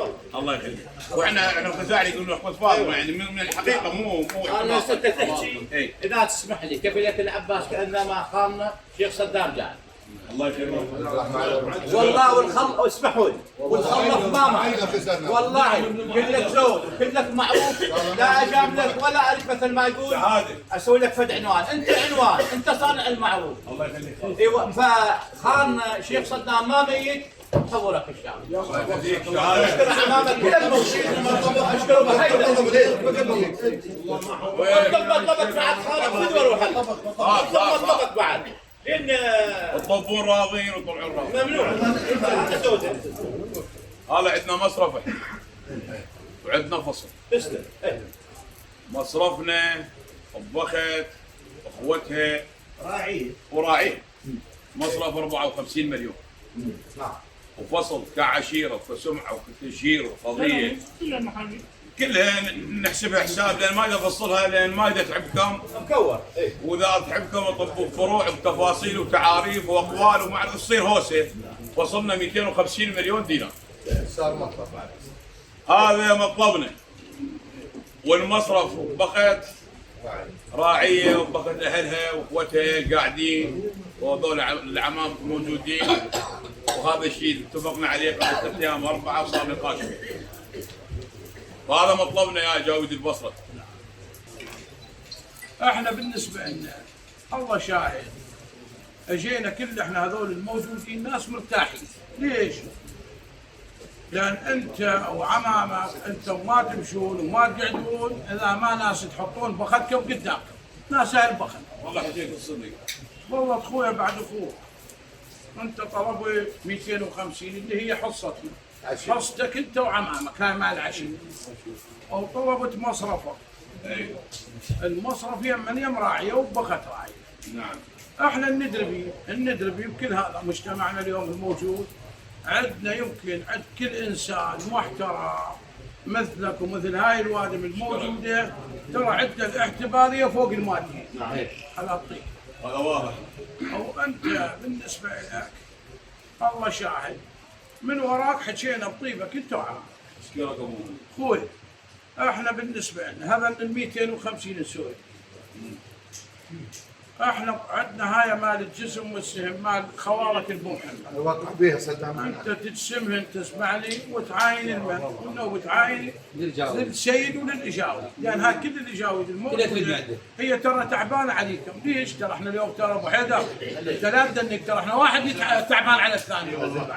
لا والله والله انت تسمهن ونريد اسمعني منك ومن عمامك انت تعاين بعيد، لان اليوم تسوي. انا دائما اختصر. انا اختصر. اي انا اختصر. قص صارت عندنا قضايا القتول هنا واحد بالضبط 500 تصير 100 وغيرها وصحيحنا. صح والله صايرات. والحادث مال الوالد 5 من عمامي تدرون بين كل صح ولا مو صح؟ صحيح والله. وحق محمد سيد السادات لو قضيه مال قتل ورايحين 1 2 من عندنا ولا أعرف ليش صرنا بيه احنا. تسولف بينا من هنا ومن هنا نترجى خال نترجى القريب والبعيد. المهم الاخ هذا المطلب والكم سنين ابو محمد مالتكم تمشي وقع عليه اصبحتوا خوار وبناتكم المعلقه والامور ترجع طبيعيه. انا متاكد بخص صدام ابن علق، هم خافوا يقولون بخص صدام ذاك، لابد صدام ابن علق، شيخ صدام ابن علق. اعرف الامور بالمستقبل امور طبيعيه. الله يرحم والديك يا حبيبي يا قلبي، اعرف الامور بالمستقبل تصير امور طبيعيه وترجع العلاقات مثل ما كانت معلقتكم ترجع. اليوم الجانب المادي مو كل شيء بالحياه حبيبي العزيز، وارجوك انا ما اطلب منك طلب مو شخصي، لا انا قلت لك اطلب منك طلب معنوي. ليش؟ لانه بني مالك لحد الان قلت لك الدم بحلول. لين حتى لو كاظين الزلمه سواء زلمتك او بنتك الخاتله صارت فيها راحه نفسيه، لكنه يبقى الوضع متعلق ويبقى بالمالك يفكر بقلبه وبعقله على القاتل، وان شاء الله الدم ما يضيع ويلقون القاتل. فمن هذا الجانب انا احكي وياك بها. بعدين احنا انتم لكم معرفه خاصه بكل القضايا سواء تكون غامضه او واضحه. انتم اصحاب بعضها طويل. نعم. وتعرفوا شلون تمشيها على سكه وتركب قطار عليه.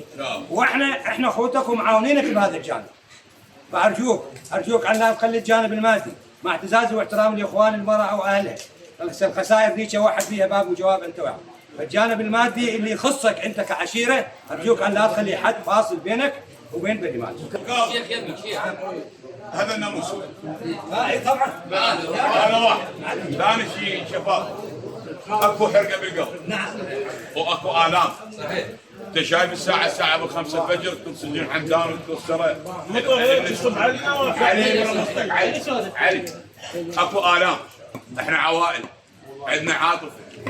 ترى كل احنا بصره عماره ترى نفس الاطباع، نفس الغيره، نفس الشهامه، نفس الهابه. وعندنا مثل يقول النار والالعاب. ترى اللي هضمناه هواي وتاذينا به هواي.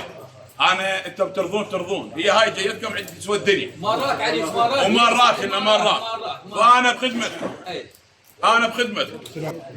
احنا صدام بن علق احنا هالقد وانتم نمشينا هالقد.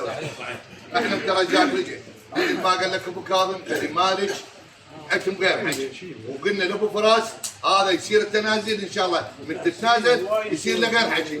فاحنا نريد الحكي اللي نريده، ترى احنا جبرناه اللي بقلبك، احنا جبرناه قلنا له هذا نسويه وشوف المعروف عدل يطلع راضي ان شاء الله. انت سعيد جاويد خصاتك احنا نريد ناخذ قسم قسمين. شلون؟ قسم العمامه شكل قدام عمامك وقسم الاهالي اليوم ترى شايف عمام الحرشين والخزاعل كلهم قاعدين. انت توكل بالله، توكل بالله. شو سيد خرب اول مره، لان هذا تاج سيد الكل وارجع وقول هو قدوتنا قدوة سيد حصتنا بدون تسمية. والله 125 تسميات يعني بدون تسمية. في جاويد المنقولة من قضية هاي 25 مليون. فقط عندنا 100 مليون. بس السيد من السيد اكثر من عند السيد. السيد واحد ابوك الله يرحمه. سيد خلاف والمعرف لا يعرف، هاي وحده. ثاني شيء ابن رسول الله. نعم وكذا إلى حصته وإلى حصة جده. حتى بالرايه. إلى بالرايه. خالد ترى متدربين هنا لما قاعدين بس ولاعبين وعندهم مباراة 6-0 و1-0 6-0. هسه احنا اقول لك ابونا ابو ليث واحنا ترى نعرفه ونعرف اللي بداخله والله ونعرف اللي بشيء، بس احنا قاعد نقول لك نوصيك على بني مالك. بني مالك مالوا على ارواحهم وسووا وباشر راح يميلون على ارواحهم وراح يسدون لك فجوه كبيره. هاي الفجوه هم لها. اخوتنا الحرشين في السؤال سألوا الرسول عليه الصلاه والسلام قال له يا رسول الله رجع رجال قلبوا المتسامح. هسه احنا وقت الصلاه نعم وصار لنا حوالي ولو بدنا نقعد اكثر لان ديواننا هذا يعتبر. اي والله الامام الصادق عليه النصر يقول اصلاح ذات البين خيرا اهم من عامه الصلاه والصوم. احنا عندنا موضوع شائك يا ابو كامل. نعم قاعدين الموضوع يفضلون على الصلاه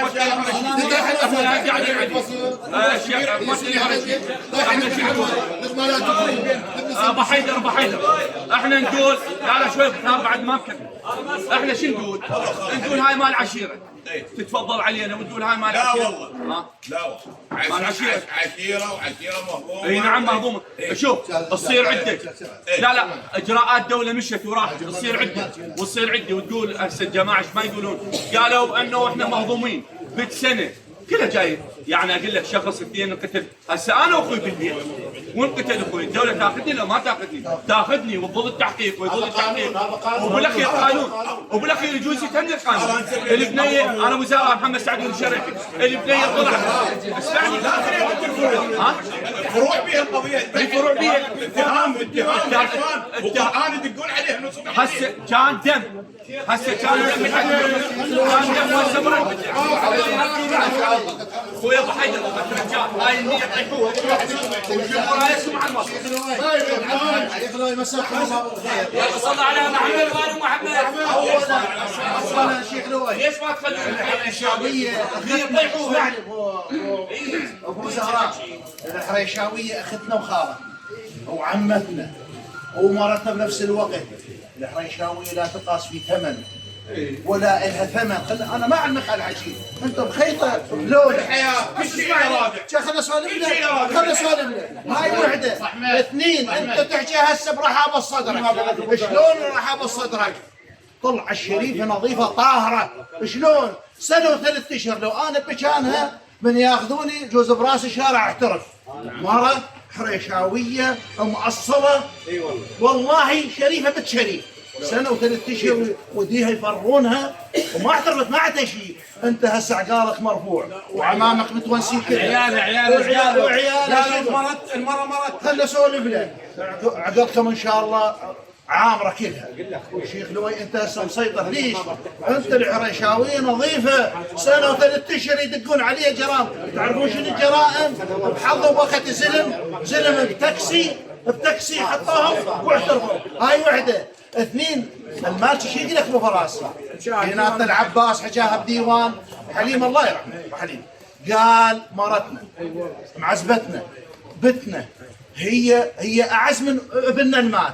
شوف العريشاويه الزارعه عند بني مالك. احنا اليوم شو قلنا؟ وليه؟ العريشاويه لا تقدر في ثمن. من تطلب مليارين ما تقدر في ثمن. من تطلب 3 مليارات احنا شو قلنا؟ اليوم ضايفين هذا المضيف وهذا ابوك ان شاء الله موجود. هو ما ميت وجودك ما ميت. هاي ال 125 لا طيحها لنا. ظلت 100 طيحها لابوك. انت نومس. احنا انت نومس فيك. شلون انت نومس فيك؟ انا حقيقه كفي لك العباس قلت لهم رايحين كبير كم العباس روح مرتاحين. ليش مرتاحين؟ والله اليوم صدام بن عبد العال قاعد لؤي ما نقول مات، لا والله ما مات صدام بن علي. اظن ال100 وعليكم السلام. قبل عم نصلي على محمد وآل محمد. انا اعوذ بالله من كلمه انا، ارجوكم الديوان اسمعوني. تفضل خالد. ودعتك انا بدايه حديثي واسترسالي بالحديث قلت يابا انا قلبي انملأ قيح من السوالف اللي سمعتها، هيك رايحه وهيك جايه حقيقه. لا تسمح لي هسه هذا كل الحكي احنا صارت عندنا قناعه مطلقه. من حقك تطلب ومن حقك تختار ومن حقك تزعل ومن حقك تسوي كل شيء بالديوان او مو بالديوان حتى برا الديوان، لكنه من تجي للحقيقه انت انت ابن علي. هذا علم جدك اللي ابن يسر، هذا العلم من اعلام العراق. انتم ناس قبيله، هاي القبيله لها باع طويل وانا سولفته. اخي العزيز في دواء روح، قلت لك انا بني مالي شيء شغلك. انت اليوم هذا السهم بيدك وتقدر تطلقه في اي لحظه. باو عليك، انت كسرتك مو كسره فرفوري، هم كسرتهم كسره البرفوري، ما تشبه. انت جايين على رضا الحرشين الخزاعي. مع احتراماتي كل الاجاويد وعلى رسم السيد. وانا هسه كل الخجل من السيد، لان السيد كلامه عندي ثمين. الله يحفظه. بقى الشغله وحده، اكو بيناتنا احترام واكو بيناتنا ادب بالكلام. ما شخص يفرض علي انا بن صدام عليك، لا والله ما حد. صاحب حق وحقي معروف. وقلت لكم لو تعكسون الشغله عليكم لا الله يستر على عوائلكم وعلى نسائكم وعلى بناتكم. ترى الشغله شايده حيل بالنسبه له. خالي احترموا الموقف، اجاويدنا لكم كل الجلاله واعيدها لكم كل الاحترام. قضايا صارت قتول هنا، ذاك اليوم حولوا ابو علي وانت موجود يا ابو كاظم، واجوا وحولوا ولقوا كل المعروف وحليتها بنص ساعه. قضاء قدر وصار قتل وانتم موجودين. بس شغله خالي عم الطيب المروه موجوده، بس فرض ما حد يفرض عليه. فرض ما فرض. عمي صاحب حق ماشي مع الدقاق سنه وست شهور، الحكي انا ما قبله. اجاويد البصره كلكم على راسي، من صغيركم لكبيركم كلكم اكيد لكم الاحترام والتقدير. وتدرون بهذا الديوان، ديوان الحرشين الخزاعي دائما سهل. احنا مو وقت مال مناقشه، احنا مساله صار لها سنه ونص، وان شاء الله وصلنا الحلول والحلول موجوده. بس يا خالي من انا قاعد قدام عمامه وتقولوا لي فلان شو يسوي فلان شو يسوي، هذا شيء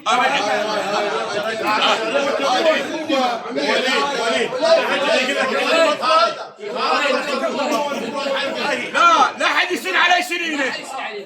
انتم تترجونا شنو من عندنا؟ احنا ما نقول لكم ترجونا، انتم قوتنا وانت ناس العونه بصره موجود العونه موجود المعروف. العونه تطلبونها من الشيخ ماكو، والله تاخذون هدوم من عندنا.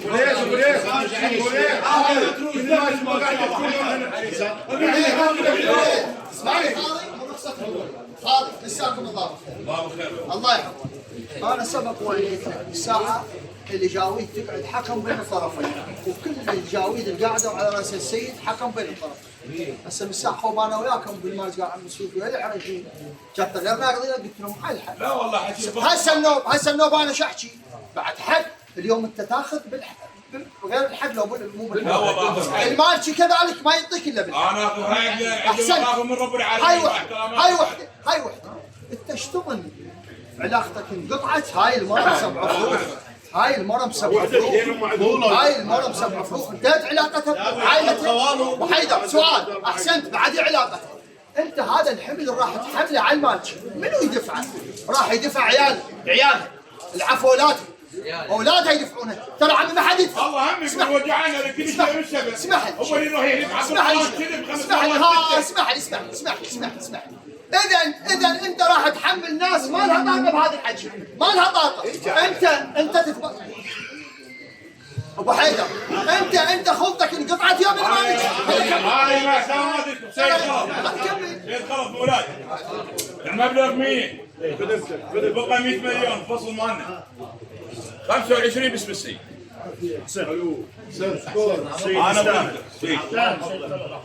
وبعد 25 بس خشبوا العظم مرحوم صدام الله انا لك وقاعد ليه انا اللي اقول لك انا خاله وانا قطيع انا شو تقول 25 مليون باسم الوالد الشيخ صدام عليه رحمه الله والديه من يقرا سوره الفاتحه على روحه. انا قلت لكم اكو شغله بشيخ لؤي. هسه احنا مجاود احنا هنا عباس لا سمعوا يدز علينا احنا المقربين يدز علينا بالطلايب كذا بالصغيره والكبيره والله اللي يريده نسوي هذا هو يسمع اللي يريده هو وما يرضى بحكينا بعد وما يرضى بحكينا يقول لك ولا حد انا والاستاذ ابو ليث فاتوا برحمه لا ما بتوجه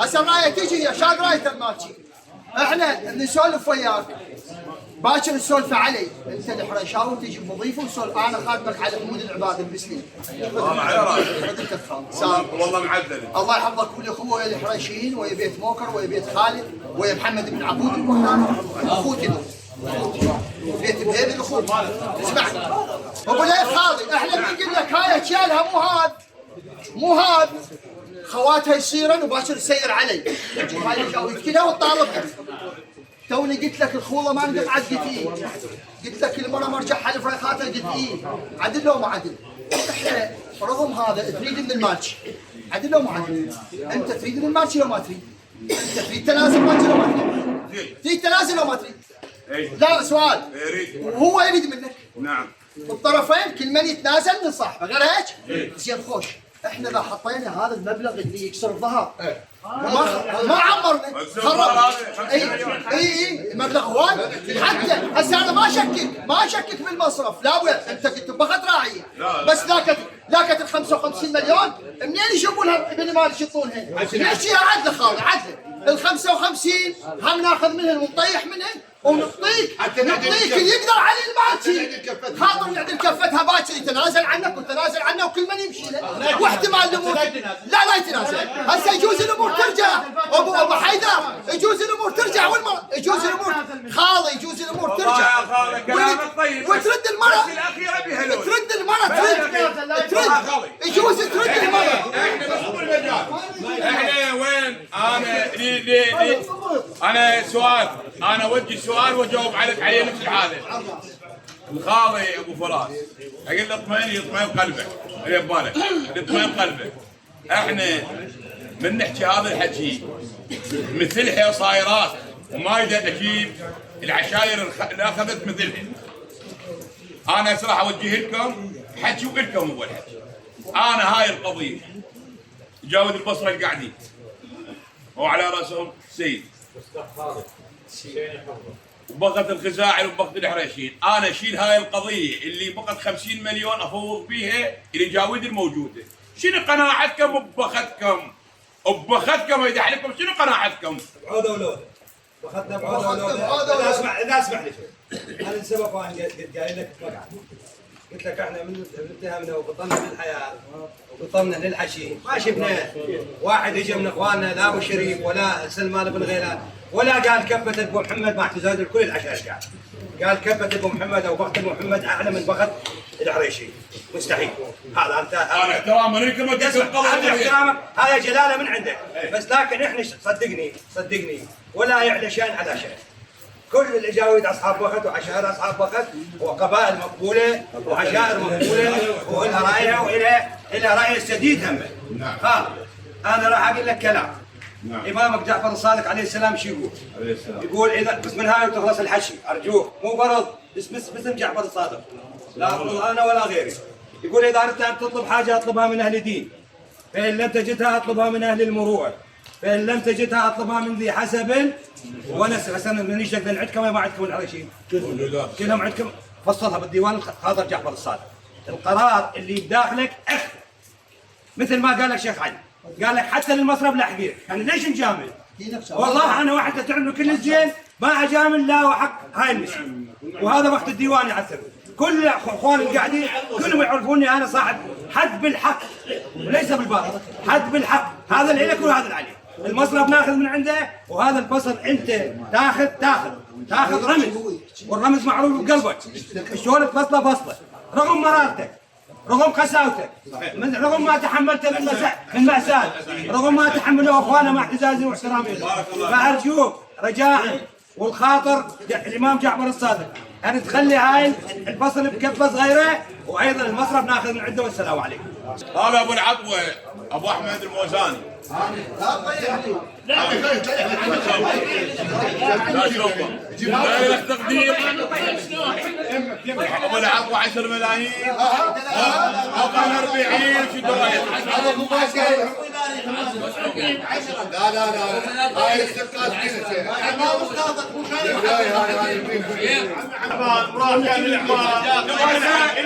هسه الحكي بس تصدقون وراي حساب بكتاب ثاني والله العظيم ترى انا والله سبب مالك قاعد يتام قاتل عليهم. انا يومين ثلاثه قاعد ويا عمامي وفيش السوالف وحم الله والديك وليد ديوان كم هسه خالد بقى 25 قبلي شدوا رايتهم لا فكنا عاوز يعني هم عندنا ادله. ابو كاظم راح يولي من هذا يا ابو العباس والله يا ابو كاظم مو هيك قال لك هذا مو عادي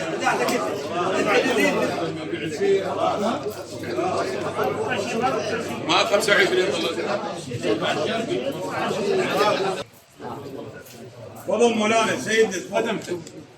خال العزيز بالفدوى القلب والله محال شيء كثير من حلوات وذهب ما يقبل 100 نهكر. الله يخليك مولانا. انا لا سمحوا لي خواتي. اجى ابن اخي الخاله سيد علي الظهر لقى خاله يتغدى قدام الشمس هسه هو متغدي ابن الاخ قال له خالد تفضل اكل. هسه هذا صح له الشمس اكلها من طول خاله يعاين هذا السيدة قال له خالد شبعت؟ قال له خالد شبعت الحمد لله.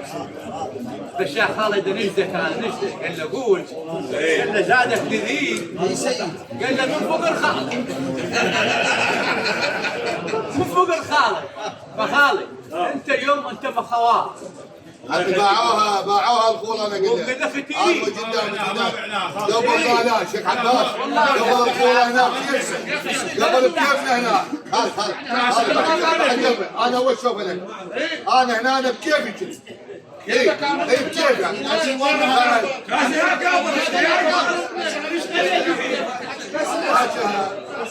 هذا كان صدامي بالحلقه لا يقعد الحين قال عمي حتى بيا طفلي سوي لك السبيت هيرونا بالسبيت مالك شغله شيخ. ابلع من صلى على محمد وآل محمد. اللهم صل على محمد وآل محمد. انا ابو محمد والنعم وسالفه خاله والسيد سالفه من خاله انه 25 بقى 20 بعد خالد ما يشدها ما يشدها بعد كيف قال والله 20 وفيه الراي 15 عند ابو محمد. عند ابو محمد اسمعني جزاكم الله بالخير. انت هسه ضيعت المرحوم الله يرحمه. اريدك تنومس العمامه ما بغى شيء ما بغى تنومس العمامه. شو لهم عمامي جاي من العماره وجاي من بغداد. انا ابن صدام بن علي وانا هاي ثنيتي وانا كاظم قطعه مال البصره كلها. وين ابو سلمان؟ انشد عمام تعال عمام ابو سلمان عمامي انشد عمام ابو سلمان عمامي قاعد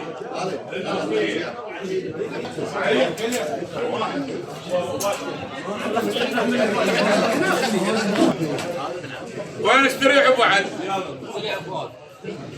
ابلع من صلى على محمد وآل محمد. وصلنا كان 250 مليون دينار عراقي. نعم. باسم اماره خزاعه. وباسم الحرشين وباسم خوالي بني مالك خوالي ابو محمد والجاويد الموجوده كلها وباسم شهداء الحج الشعبي وما ميز واحد. هذا الفصل طايح او نسيت عمامه للعماره ولا الناصريه. عمي هذا الفصل طايح. جزاك الله عافيه. قبلتوا راهمين عليه كله. راهمين عليه كله. يجي يصرفون 3 ساعات. ليش 3 ساعات؟ راهمين عليك انا راهمين عليك. الحاجي ما يحصل ما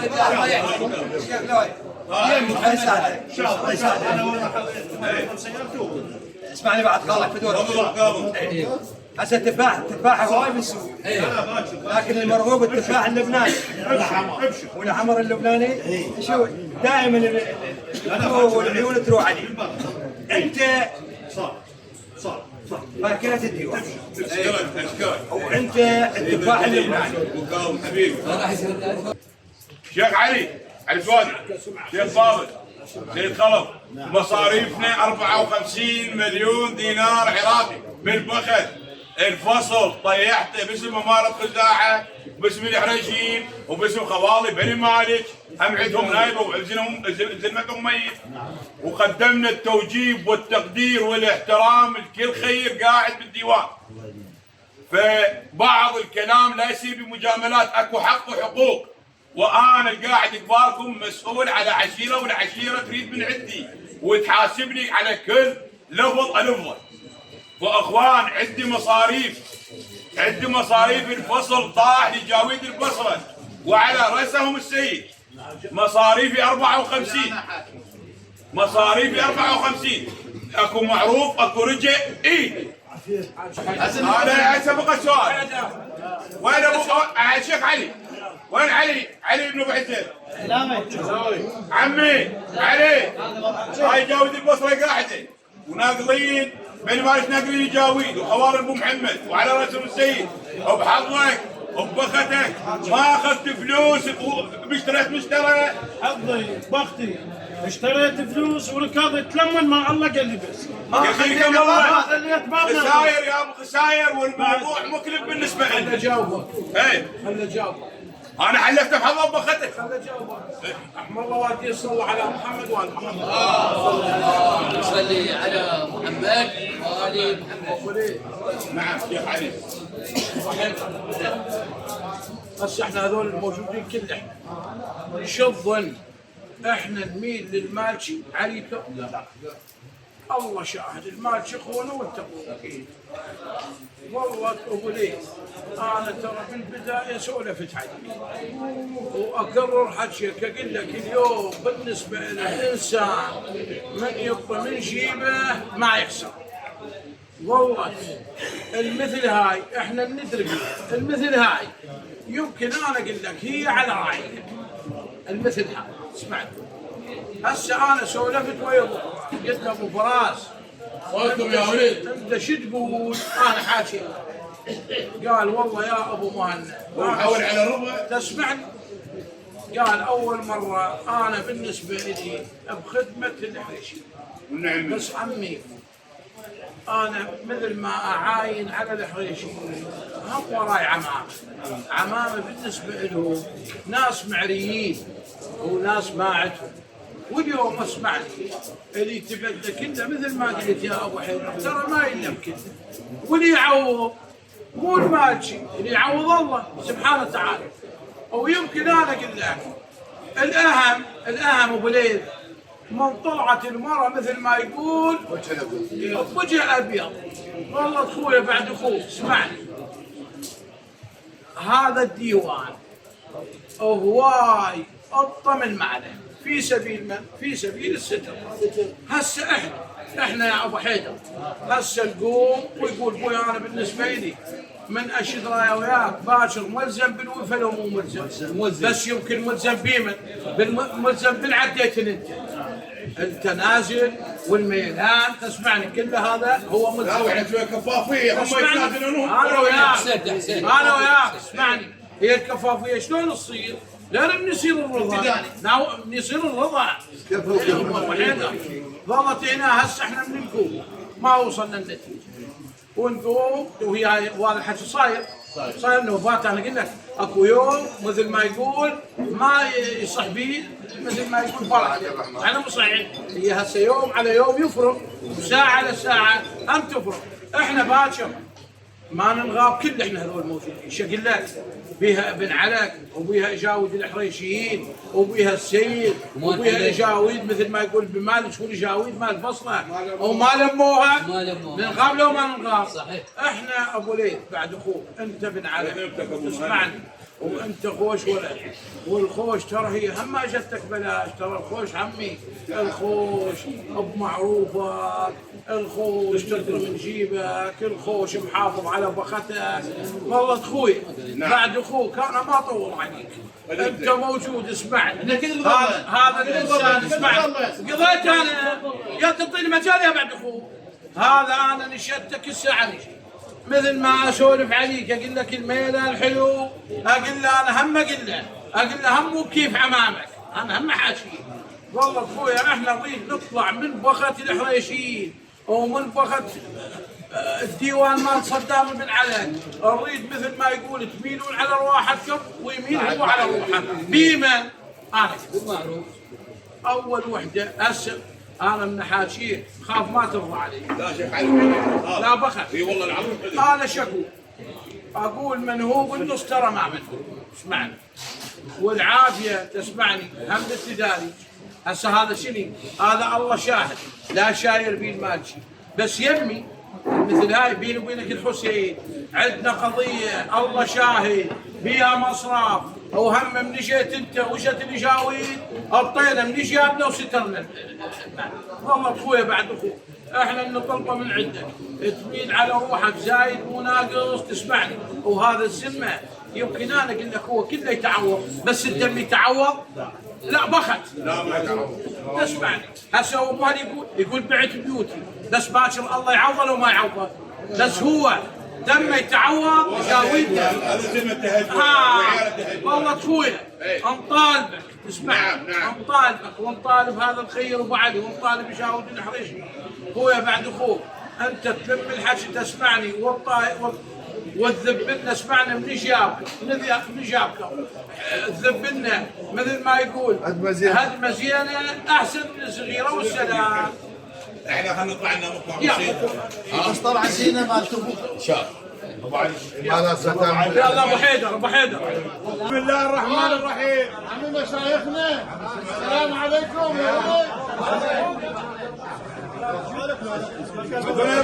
ترى عندي امكانيه ضد الفجر اسولف ما عندي. بسم الله الرحمن الرحيم. ابلع من صلى على محمد وال محمد. اللهم صل على محمد وال محمد.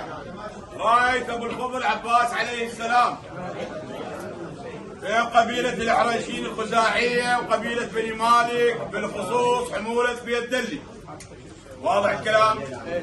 انشدت على الصلح والتراضي، وانشدت مشروطه بالتنازل من كل الاطراف، من قبل قبيله الحريشيين ومن قبل خوانه قبيله بني مالك. هاي وحده. الفصل مالنا توجيبا للاجاويد، وصحنا باسم اماره خزاعه وباسم الحريشيين وجاويد البصره وشهداء الحشد الشعبي 250 مليون دينار طاحن. مصرفنا بالحظ وبالبخت وببخت راعيه 54 مليون فرض صار من قبل جاويد البصره وشيوخ البصره. قالوا الوضع يختلف والطرفين عندهم آلام وخسائر، وعلى شرفيه سيدنا الغالي سيد خلف المتحدث مال القعده مالت الديوان، فصفى المصرف من ال 54 شيخ علي صفى 25 مليون، صفى 30 مليون. رد علينا ابو احمد الموزاني خالي صاحب العطوه صاحب الموقف المشرف بحل قضيه شائكه بين قبيله الحريشيين الخزاعيه وبين قبيله بني مالك. سعى الرجال وراح، هذا ينذكر الطيب واليسعى اصلاح ذات البين ينذكر. شدينا رايتنا وانتهى الموضوع. مصرف 30 مليون توجيبا لفاطمة الزهراء عليها أفضل الصلاة والسلام. قال العشرة تطيح، طيحنا العشرة السيدة فاطمة عليها السلام. ردوا علي قالوا الوضع ما ميسور بالنسبة للشيخ أبو فراس خير. قالوا 5 والخمسة صارت فرض علينا واحنا نقول بالخدمة، والخمس ملايين طاحت لصفاء النية. أبلح من صلى على محمد وآل محمد.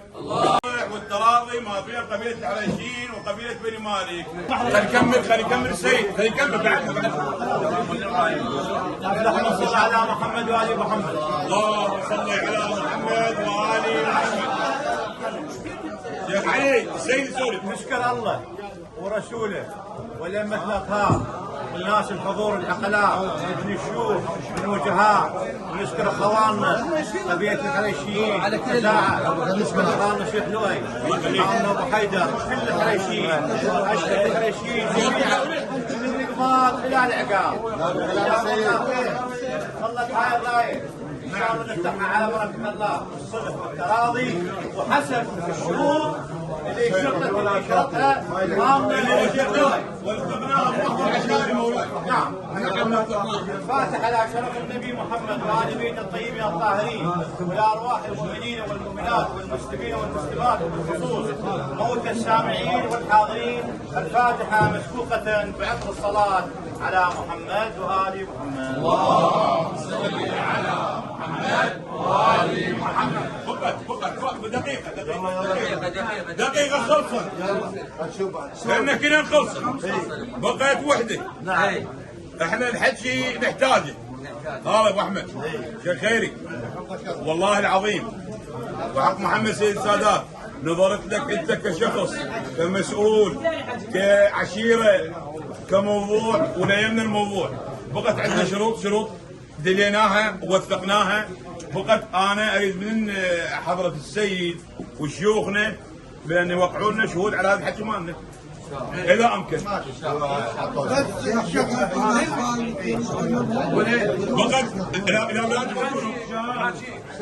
التنازل هسه الرايه انشدت علينا على 15 حق في المقابل. التنازل من عندكم والتنازل من عندهم كلهم وثقناه. اسمعني اليمين يظل مطروح. تسمع عمي بالخدمه هاي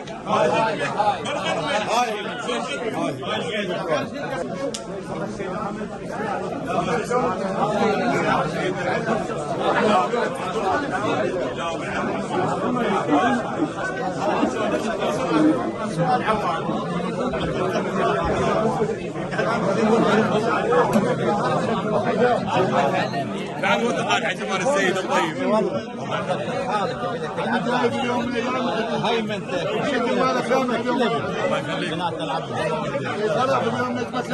الشكر من عندك بس البيت عريبي بس البيت عريبي انت مرتب بس البيت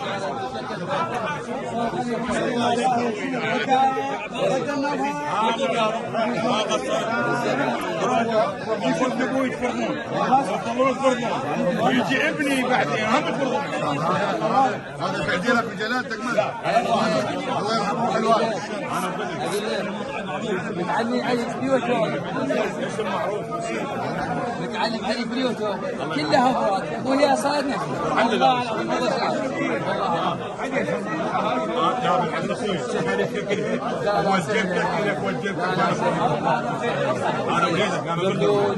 ان شاء الله.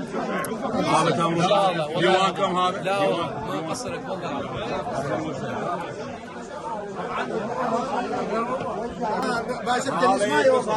تصافينا ان شاء الله تصافينا والمصاب قلنا مصاب واحد.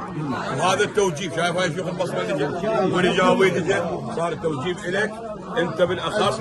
فودا انت سعيت نحل الموضوع وحليناه والتريده صار من عندنا. كان الموضوع صعب انا سهلته ومنت على عمامي ومنت على عشيرتي وقالوا لي ذا خلينا يصيرون حرام شرعا. شيخ مثل ما ردت من عندي مثل لا وحق محمد سيد السادات مثل ما ردت من عندي اريد من عندك. وحق محمد سويها لي حرام لا دين يقبل بها ولا شرع يقبل بها. لا والله افريقات ردت حساب الديوان بلا بيت ومفروقه بارك الله والله العظيم. العباس إله انا بس هسه هذا التوجيه والاحترام هذا إله ومو إله. على راسي. هسه انا شنو الخبيث شنو سويته؟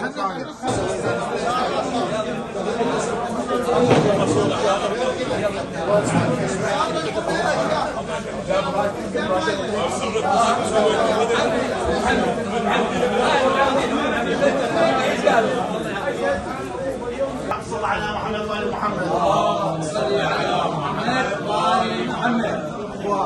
عشايرنا سادتنا نشكر الشيخ لؤي بن صدام بن علي، حقيقه سواه، حقيقه جزء انا في يوم من الايام ما اسوي، انا رجال محمداوي ما اسوي ما سواه، احنا نشكره ونشكر ديوانه ونشكر عمامه، حقيقه هذا الرجل محمد الحسين الشهيد سوى سوايه ما صايره، طيح فصله وطيح مخاسيره وخلى شيء بسيط يعني وحق نور محمد، وهاي باعناقنا باعناق ابو محمد، اذا عندنا دمعه من طيح على هذا السبب بعد هو اذا عندنا دمعه من عمامكم الحريشين واحد الى والشكر موصول الى عبد الحسين ابو علي، هذا الرجل اما نذكر كل العشائر وكل الساده، حقيقه يا شيخ لؤي انا جدا ممنون من عندك، وانا قلت لك راح اطلع عليك خباشه، الباشا نعطيها للسين بس للسين.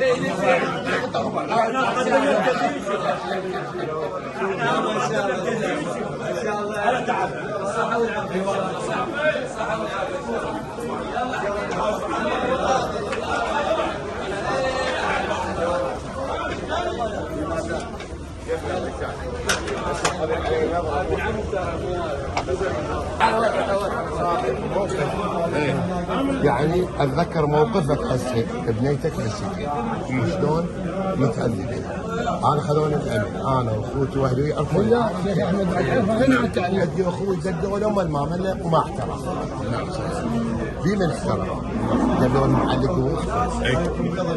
قال له لا تعال اي والله من اعطيني ورقه بيضة وانا وقع. اي والله هذا ضبطك ها وانعدل صحيح انعدل وزيد صار صحيح زين، فانت وجه بك ونعم الله عليك. انا بالخدمه وجزاك الله هذا واجبنا والله يمكننا على خدمتكم وخدمه ناسنا وعشاننا، واحنا نتمنى ان صوره طيبه للمجتمع بين التسامح ما بيناتنا موجود. الله يرحمه صدام عليك ما مات. الله يخليك لا ما مات انت الموجود وانت البركه والله العظيم. اشكرك على الكلام الطيب حبيبي. الله يخليك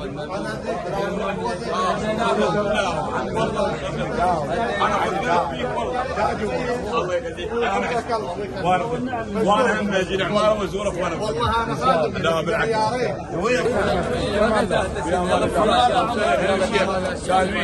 حبيبي عباس اشكرك على تواجدك على موقفك عند مامر حسنا الخدمه وجاه حيدر انا بخدمتك الله يخليك الله يرحم والديك ابو حيدر على راسك الاعلام والله لك كل الجلاله والاحترام ونتمنى من رب العالمين يعطيك الصحه والسلامه كل خير وبركه ان شاء الله. والله العظيم والله يبارك فيك جميعا ان شاء الله. اشكرك والله يوفقك. سلم عمرك هاي الشيء الكريم ان شاء الله. الله يخليك. صدام بن علك هذا والله وجبني محمد الرجال وما خلي اي شيء ان شاء الله. ايوه هاي البوصله اليوم يحكي فيها كذا ايوه قاعد اعلام